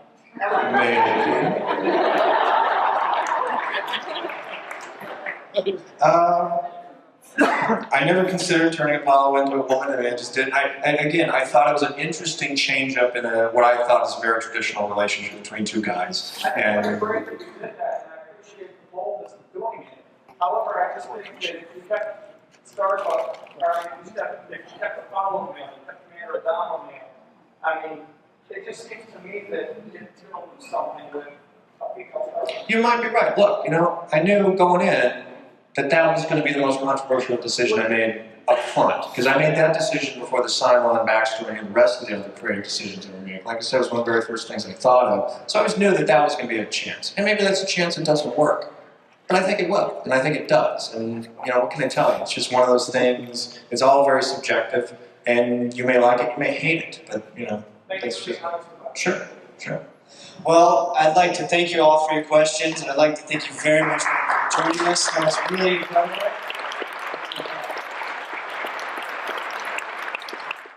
When I got into this business, I only wanted to work in theater because there's a wonderful symbiosis that happens with the actors on stage and the audience out there. Every night is different. I mean, every night, as a matter of fact, it got so I said, this must be a Thursday night because of the quality of the audience response. Friday nights are a little more raucous, a little stranger, and Saturday had its own quality. But the direct communication with audience is something I got to tell you, there's no amount of money that can replace it. And I'm not talking, of course, theater has changed a great deal, and not necessarily for the better. But I'm talking about where you're doing a drama or maybe a comedy, but you get a response, and the way the audience responds helps to inspire the way you act, and there's a kind of an interaction that can't be replaced. So I thought, God, if I could just be an actor, and in those days I said, if I could make $100 a week, which you can tell how long ago this was, right? I said, if I can make $100 a week, I'll just do this for the rest of my life. That's all I wanted to do. Unfortunately, as an actor, one thing you got to know was, as an actor, you're in a completely passive position. You're practically prone through your entire career because you're waiting for the telephone to ring. It has nothing to do with how how well you've mastered your craft, how pretty you are, or how handsome you are, or whatnot.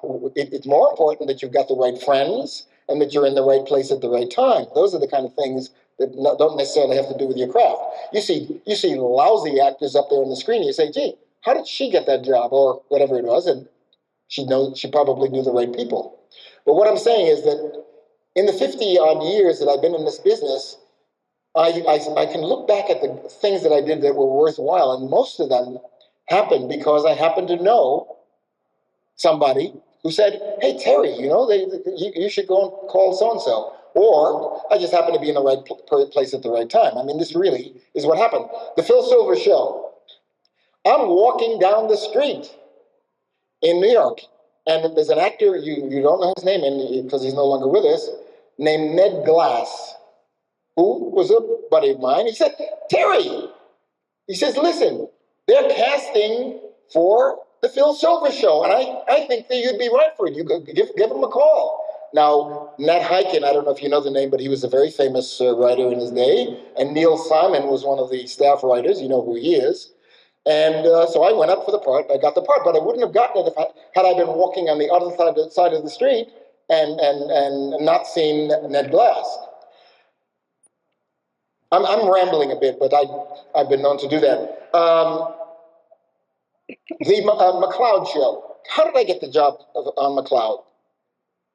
I was sitting in the Universal Commissary with some friends. This is in 1969. And along comes a particular a casting director. And he says, "Terry," he said, "I didn't know you were here because I thought you were in New York," because I was working in New York. And what was happening in those days is I was flying in those days they flew New York actors to California because they felt New York actors had better experience than Hollywood actors. And I'm talking about for television now. So we would fly in, they'd put us in a fancy hotel, and you do your job, and you go home. So they thought that even though I had done some work out here, that I was still in New York. So I said, "Well, I just moved out." He said, "Okay, well, it's good to see you." The next day, I got a call about McCloud. But I must tell you, this is the only time this has happened to me in my life, so maybe it's worth noting. At that time, it was a strange confluence of opportunity. I was offered 3 different series at the time. It's not because I'm, so it's just luck is all it is, right? And one was called San Francisco International. The other one was called Douglas Selby, DA, about a district attorney. And the third one was McCloud. And I could have had any one of those parts just by telling my agent, "Yeah, that's the one that I want." The only reason I picked McCloud, because I knew nothing about it, I mean, they're all on paper, was Dennis Weaver. Dennis Weaver, at the time, was one of my favorite actors. I had seen him do work off Broadway that you wouldn't know about, he was one of the actors that I admired. And I said, that's the role that I want. Fortunately for me, San Francisco International, they did a pilot, I think, but people didn't really want to see stories about planes crashing and something for some reason, I don't know. But they didn't want to look at that kind of stuff. And then Douglas Selby, DA, I don't even think they got to pilot. So it wasn't a question of being on the fastest horse. It was a question of being on the only horse that really left the stall. I was very, very lucky on that because I worked on it, as you may know, for 7 years. The interesting thing for me is that I was always really in a passive mode because it's not like so many other professions where your marketing and your mastery of your craft will determine your fate. It's really somebody calling you, and they say, how about Terry Carter? No, he's too short, or he's too young, or he's too old, or whatever it might be. I mean, I've had some weird things that I don't want to tell you about that I've had from so-called producers who had their idea of what a particular casting role should be. So the thing, when I look back on it, even when I worked steadily, other than being on a series, I was always subject to someone else's whim. You know what I mean? Somebody was telling me the other night a story of Jack Elam. Anybody remember Jack Elam? Great actor. I understand he just passed a couple of days ago. He used to tell a story. He said, there are 4 stages in an actor's life. Have you heard this before? He said, well, first there is, who's Jack Elam? And then the second one is, get me Jack Elam. And then they say, get me a young Jack Elam. And then they say, whatever happened to Jack Elam? And that's the kind of thing that I think we've all experienced to some degree.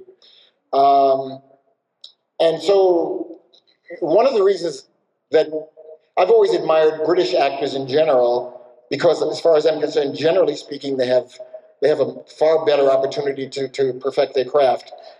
Many of the people that you see on screen, I mean, Laurence Olivier, Michael Caine, whoever it might be, work in little theater. They worked, in the case of Olivier, they worked all the time. There was no stigma to taking a supporting role in a play if you're a big star. And they worked on their craft, unlike in America. I mean, just the opportunities were not here, have not been here in the same sense. And that's one reason why I think British actors, generally speaking, were much better than American actors. How about if I stop rambling? I told you I'd ramble. And how about if I answer a question? Sir, this might have been asked, and I'm sorry if it has, but 2 people that haven't been mentioned this weekend, maybe you could share some memories about that aren't here. Tony Schwartz and Marion Jensen. Personal recollections. Wow, I don't know if everybody heard the question. There are 2 people who haven't been mentioned in this conference this weekend, Marion Jensen and Tony Schwartz. Well, unfortunately, I can't, Tony and I did not really work together. We might have been in a scene or 2, but we didn't really get to know each other. I did work with Marion, and I enjoyed working with her. And I can't tell you that I've got any personal recollections other than it was a working relationship, and I enjoyed working with her. And I'm not sure. I can't say anything about where Marion is today. I can't tell you. You better ask someone else. But one more person. Yeah, David Green, Omega. Yeah. Okay. Yeah. Well, David, he was a very nice guy. I mean, we worked together, and we didn't pal around, but I got to know him, and he's a very nice fellow. I'm glad you mentioned him. I don't know where he is today. We don't keep track of each other. As a matter of fact, there are people who are here that whom I care for a great deal, and we just haven't seen each other since the last Battlestar Galactica get-together. I mean, Loretta and I were talking about this. We haven't talked to each other in 5 years. And in fact, same thing with Dirk. We're not exactly a family, or maybe we are a family because these days families don't necessarily contact one another. But I got to tell you, it's a warm feeling to get together with them again. I mean, these are people that I really feel warmly about, and without exception. I wouldn't say without exception if I didn't mean that. And I don't know what happened to David. I'd love to see him. I don't know where he is. Well, you probably all know the story about how I got the role of Colonel Ty. You don't? Oh, okay. Oh, okay, then I'll tell you that story. Glenn Larson also produced McCloud. And we had a very good relationship. I worked on a lot of other shows that he did, Fall Guy and $6 Million Man and stuff like that. And when he was putting together Battlestar Galactica, he thought of me in the role of Lieutenant Boomer. I had mixed feelings about it because you know how old I am now, so I can tell you in what the heck were you talking about? 1978, I was 50 years old, or 49 years old, and to be doing this kind of young buck, virile stuff, running around like you. I was a little long in the tooth to be doing that, but as an actor, you got to do. Can you do this? Yeah, oh yeah. Can you? Yeah, oh sure, yeah. Can you fence? Can you dive? Can you high dive? Oh yeah, sure. You can do anything, right? So I was prepared to do my damnedest to play the role of Lieutenant Boomer. One day, I went out on Venice Beach. I don't know, those of you who don't know, but there's a wonderful beach down here called Venice, and they've got a boardwalk and whatnot. And it was at that time the first time that I had been on roller skates in 20 years. But I took my wife and my kids. My daughter at that time was 7 years old, Melinda. And we're out there skating, and it was kind of nice for me that, you don't forget how to skate. It's like we're riding a bike. You don't forget it. And I was fine. And I got these shoe skates on. So we're walking back to the car, and this beachfront, this sidewalk was it was cracked, it had holes, and I said, Melinda, look, be careful of the holes. And just at that moment, a hole reached up and grabbed my ankle and wouldn't let go. And I got to tell you, I fell over, but my foot stayed in the same place. It was excruciating, to say the least. And this was after they were already planning Battlestar Galactica. They didn't have a shooting start date, but they were moving toward it and working on the script and all that kind of stuff. And I had to be carried, I went to a hospital and they put me in a cast. And, in our business, people say break a leg and it's supposed to be, good luck, right? Well, in a strange way, it was good luck for me because I had my leg in a cast, and of course I called my agent, and he said, well, what are we going to do? He said, I said, I don't know. He said, well, they haven't started yet. Let's see what happens. And it was weeks after that, about 6 weeks. I know that because of what I had on my leg. But they gave us a start date. And this is what he and I decided. I had to take the fall because he, as an agent, he's got to keep working with the studios. I mean, if they thought that he was deceiving them and not telling them that the actor is not available, it wouldn't be good for him. So the idea was, he called and he said, they said, well, I got a report on Wednesday. So he said, you know what I just found out? What? Terry, he broke his leg. What? Yeah, his leg is in a... Why didn't you tell us this, Jack? He says, I didn't know. But it was okay. I mean, this is what we agreed on. There was nothing unethical about him doing this. This is what we decided to do. So he told them that I had not told him about my leg. And so I was out, man. I saw that ship going off and I was not on it. And, they did a casting call and Herb came up and did a brilliant audition for them. And they snapped Herb up right away. And that was the end of that. And I said, oh, God. Well, I've done 2 series, and I almost did a 3rd one, and that's my life. I mean, how many shots do you get at this kind of stuff? Well, as it happened, a week later, my agent calls me, and he says, Terry, he says, Glenn Larson wants to know, how do you feel about playing the part of Colonel Ty? And I had, naturally I read the script and everything. Yes, but I was floored. I mean, I was knocked out. Anyway, what I'm trying to say to you is, they cast me in the role of Colonel Ty. Colonel Ty was not intended to be a black person, which, as you can imagine, he would have been a white person. But because that's the way the business is, right? Anybody who's not designated as black is generally white. But nevertheless, to their credit, they saw me as a human being, as an actor with certain qualifications, and they cast me in the role, and I think that's to their credit, and I hope I did a passable job. Awesome. Thank you.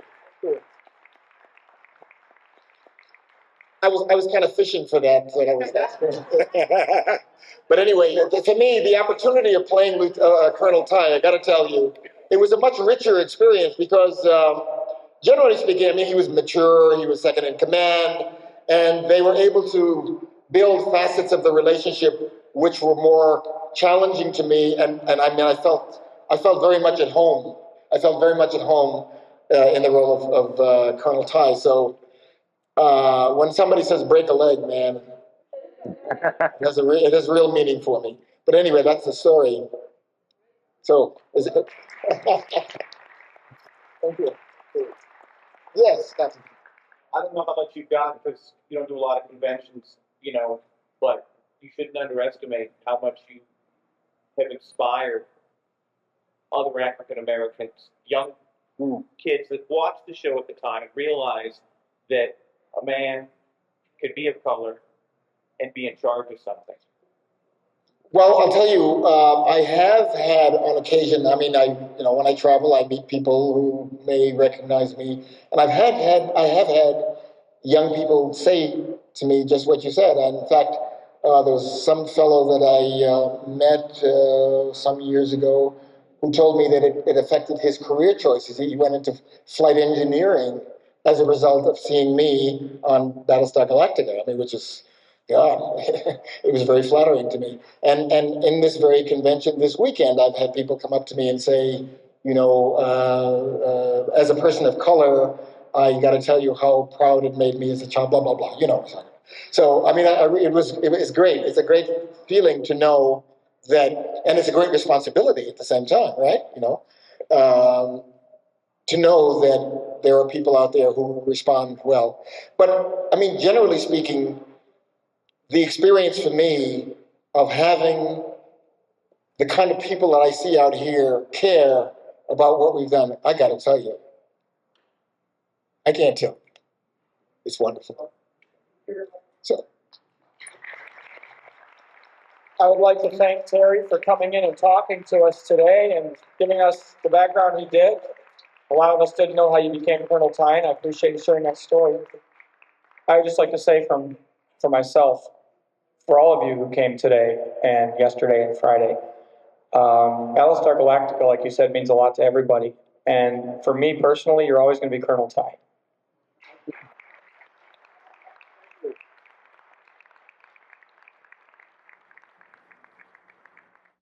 I see there's a lot of questions for me anyway.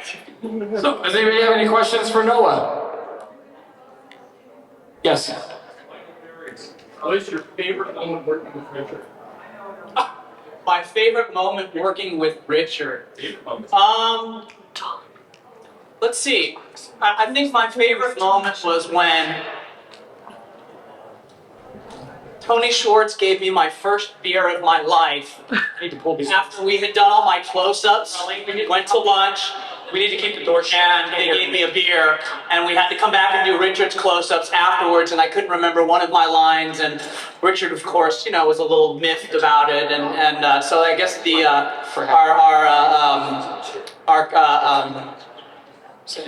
one of our script girls had to basically do all my lines for us, and I think that was my best memory of Richard, or my funniest memory of Richard. But we all had a great rapport, great relationship. Dirk and Richard were like second dads to me in a lot of ways. They were very fun to be around. Dirk was always pushing off his dietetic candy on me all the time, and Richard was And we were just actually laughing about that. I hadn't seen, this is the first time I've seen Dirk since in 25 years, so this has been actually really nice for us. Dirk used to always, every day bring me into his trailer and stick these god-awful candies in my mouth. They were like seaweed wrapped soy candies or something that, because of, he's all natural. But yeah, they were all great. You know, Lauren Green was the whole crew. We were had this. I'm sure you've heard everything from everybody before. As we all had a really tight knit rapport, and I was like the little kid. I was the little kid. I was like everybody's other stepson or something. You know, it was everybody looked after me. You know, everybody took me under their wing. It was really nice. Plus, I remembered everybody's lines for them, so you know they needed me. No, that's the truth. I knew everybody's lines, so if anybody ever needed a line, they could just look to me, and I had everybody's lines memorized. So that was helpful. Yeah. What all have you done since Battlestar Galactica and the Never-Ending Story? Well, I did a movie called Best Friends with Burt Reynolds. A movie called It's My Turn, Mortal Danger, and I have an act. It's been about I don't know about 10 years since I did my last feature, which was I was about 20, which is Mortal Danger. But I'm working on. I've been building motorcycles for the last year or so. I've been riding my whole life, and so I'm opening a custom motorcycle shop in Florida next year, like June, July, something like that. So that's basically what my life is about. Is I'm in the you know, in the garage with grease from head to toe, and I got a blowtorch, and that's kind of my days, you know, is I wrench and I hammer things and I cuss all day and I'm banging my fingers and, you know, bending metal, and so that's kind of what, kind of the type of things I'm doing nowadays is I'm gonna open this shop. It's called 5150 Choppers, and it's just gonna be a real, it's a real experience, you know, building something from nothing. I'm having a lot of fun with it. We're gonna actually bring some of the bikes to some conventions next year also, so everybody will be getting a chance to see some of the bikes too.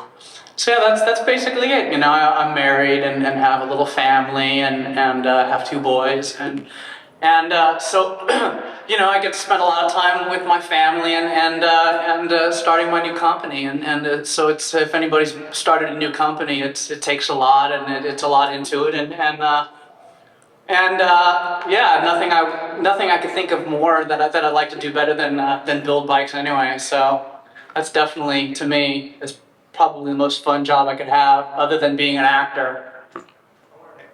Also wanted to ask you, the feelings you have now 25 years older, right, of Boxy at 8, what was it like to work on such a lavishly $1 million a week like production per episode, walking around with a fake dog, or the actors? How much of that do you really remember? I remember most of it. I mean, it was very intense. We were always over budget, and we were always shooting more than one episode at a time, and so it was very chaotic. And there was always just a sense of chaos. You know, like, you know, the last grain of sand was always ticking into the hourglass. It always seemed like, and there was always this angst always, you know, and I mean, the equipment and all the special effects for I was 6 when I did it. It was overwhelming. It was a hell of a lot of fun. All the computers on the bridge worked, so I got to play with all that stuff and shoot off the guns. I'd always get in trouble for shooting off all their lasers too much, and just, you know, I mean, the normal stuff a 6-year-old, you know, would do. And I did, and I mean, you know, it's funny, people always ask me questions. I go, all I did was ran after that damn dog for, you know, the entire series, and basically that's pretty much what I did, was I chased the dog around, which was great. You know, the Muffet that was the best part right there. Working with, you know, the chimpanzee was just, we were very close, and our birthdays were a day apart, so we had our birthday cake together, you know, and it was me and the chimp. Over here, sir. Question for you. There were a couple scenes, I think only 2 in the show, where they had maybe Mary Jensen was the teacher, and when you had all your little kids together. Yeah, she was hot. I mean, were they probably director's sons, or, you know, I don't really think there was any actors or any other, nobody that I remember. I remember one of the kids being one of the director's sons, I think, but nobody that I really recall. And probably just some, probably extras or kids that they hired for the, the scene or the day or one of the episodes. No, nobody that I recall. I might be wrong though. There might be some, it might have been Brad Pitt or somebody. Who knows? I'll ask you another one. I guess Dirk and Richard got everything out of y'all, huh? I'm not going to ask you a question, but I do want to tell you my favorite scene with Boxy in the series is the one where you curl up in bed with Lauren Green and he starts telling you the story about Earth. Like a grandfather will tell a grandson all the stories of the war. It was just so touching to see, now that Lauren has passed away, to see how the interaction with him and the little boy, kind of like grandfather-grandson, it actually came off as a grandfather-grandson scene because you guys played it so well together, and I think it was a great scene. Thank you. The nice thing about the relationship Lauren and I had was that wasn't very far-fetched from what it was like. Was we would go over lines that we would have together, and I would come in the trailer, and that's how we would hang out. Is he'd lay down, and it was like grandfather and grandson. It was really, really cool, and we probably had the best relationship out of at least that I had with everybody is Lauren and I. We were really close, and yeah, man, that's how our relationship was. It was it was him and his little buddy, and we would go over lines every day, and I would have lunch in his trailer, and what a great man. I mean, what a great experience to have Lauren Green, reading lines with you. He's like, Lauren Green, I mean, he's been around forever. And that was just really cool. And we had a really good, that was probably one of the neatest things, was just hanging out with Lauren Green. What did you get for Christmas at the Christmas party? Lorette told us what she got. Can you remember what he gave you for Christmas? No, I have no idea. God, that'd probably be a good thing to find out, though. No, but I remember I gave Jane some perfume what was it, for her birthday? Because I had my mom buy Jane. I had the biggest crush on I'm kind of, well, sick, but I had the biggest crush on Jane. It was like my first crush, my first real crush. So I had my mom buy Jane a bottle of perfume when we were working on the show for her birthday. I don't remember what Lauren gave everybody, but everybody was, it was a great show to work on, I mean, I would have liked to have seen it maybe a little, as myself a little older and seen how the relationships work, because when you're a 6-year-old, the relationships were probably totally different than if they were now. It was really nice because, I get to see and hang out with Dirk for the first time as an adult, and Terry Carter as an adult, and there's some really wonderful people, man. I gotta tell you, and it's not just because, we were in a show together. There's some really, really nice, down-to-earth people, and you don't get a lot of classy people like that all together on one show. Usually, you have people who are problems or attitude or egocentric, and everybody just seems like, 25 years later, they're just really, really cool people, The guy in the brown shirt? Have you had a chance to see Rick's trailer for the second time? I saw it at another convention a couple of months ago, or I hadn't seen the remastered or redone, or he's redone it a million times. Yeah, I mean, I known Richard on and off for years, and I just always hear he's always redoing the trailer. So I hear it's better. I hear it's great. So yeah, I mean, I'll probably see it again before the weekend's out. But yeah, he's done a real good job at keeping everything alive and at putting this thing together, and yeah. If Richard were to come back to you in about a year, 2 years, and say to you, we're doing it, would you do it? I probably would. I mean, it would depend on what was going on with my bikes and how much time I put into and what I'd have to leave but yeah, there'd be a good chance that I would. I mean, I wouldn't say no to anything flat out, right? It'd have to be pretty ridiculous for me to just go no. So, what can we expect to see you in the future? Anything coming up, new projects that we might see you in, or? Actually, I would just look out for some motorcycles if that's what you're into. I mean, they're getting kind of trendy now with, Orange County choppers and the stuff that they do on Discovery Channel. So, I mean, we've had we've had like some shows, Entertainment Tonight, and some of those shows kind of asked me to do pieces on you know, where have I been or whatever, and I figured we'd kind of keep them off till we got the shop up and running, and so probably soon within the next year there'll be some stuff out there on what's going on and what's going on with the shop and the bikes and my life and the family and what I'm going to do with show business if not anything. You know, you never know. I mean, I'm pushing around the idea of doing a documentary, but that's just in the beginning stages, and not going to tell you on what, but we're just talking about it right now with a producer friend of mine who wants me to start working on something for him. But other than that, yeah, my life is pretty mellow and pretty simple, other than, you know, going to a couple sci-fi conventions. I'm a grease monkey, you know? Yes. No, forgive me because I came late. But you had mentioned before when this is only your second convention. Yeah, I mean, second or third in my whole life. What was the impetus to finally start doing them, and was there a reason why you weren't doing them in the past? Yeah, there was a couple of reasons. One, my information on what conventions were what they were about was totally false when I first, I guess, was, you know, in the entertainment business a lot more than I am now. There was, you know, they were like, "Ooh, are you going to those sci-fi conventions?" And like, I had just never been informed about them. If I had been informed about them, I mean, I went to Atlanta last month, and I had a great time. You know, if I had known about them 10 years ago, I probably would have gone 10 years ago. And what was the second part of that question? Yeah, just. I mean. Well, what was the impetus to finally go? I just had so many people ask me that question. Why haven't you gone to a convention, or what have you been doing, or what's going on, and how can we get a picture of you, or why don't you have a website? And so it's kind of the succession of things. Now we're getting a website, and, you know, like, it'll have my motorcycle website along with the Noah Hathaway website, along with, you know, it kind of goes hand in hand, I guess, you know. So this is all new.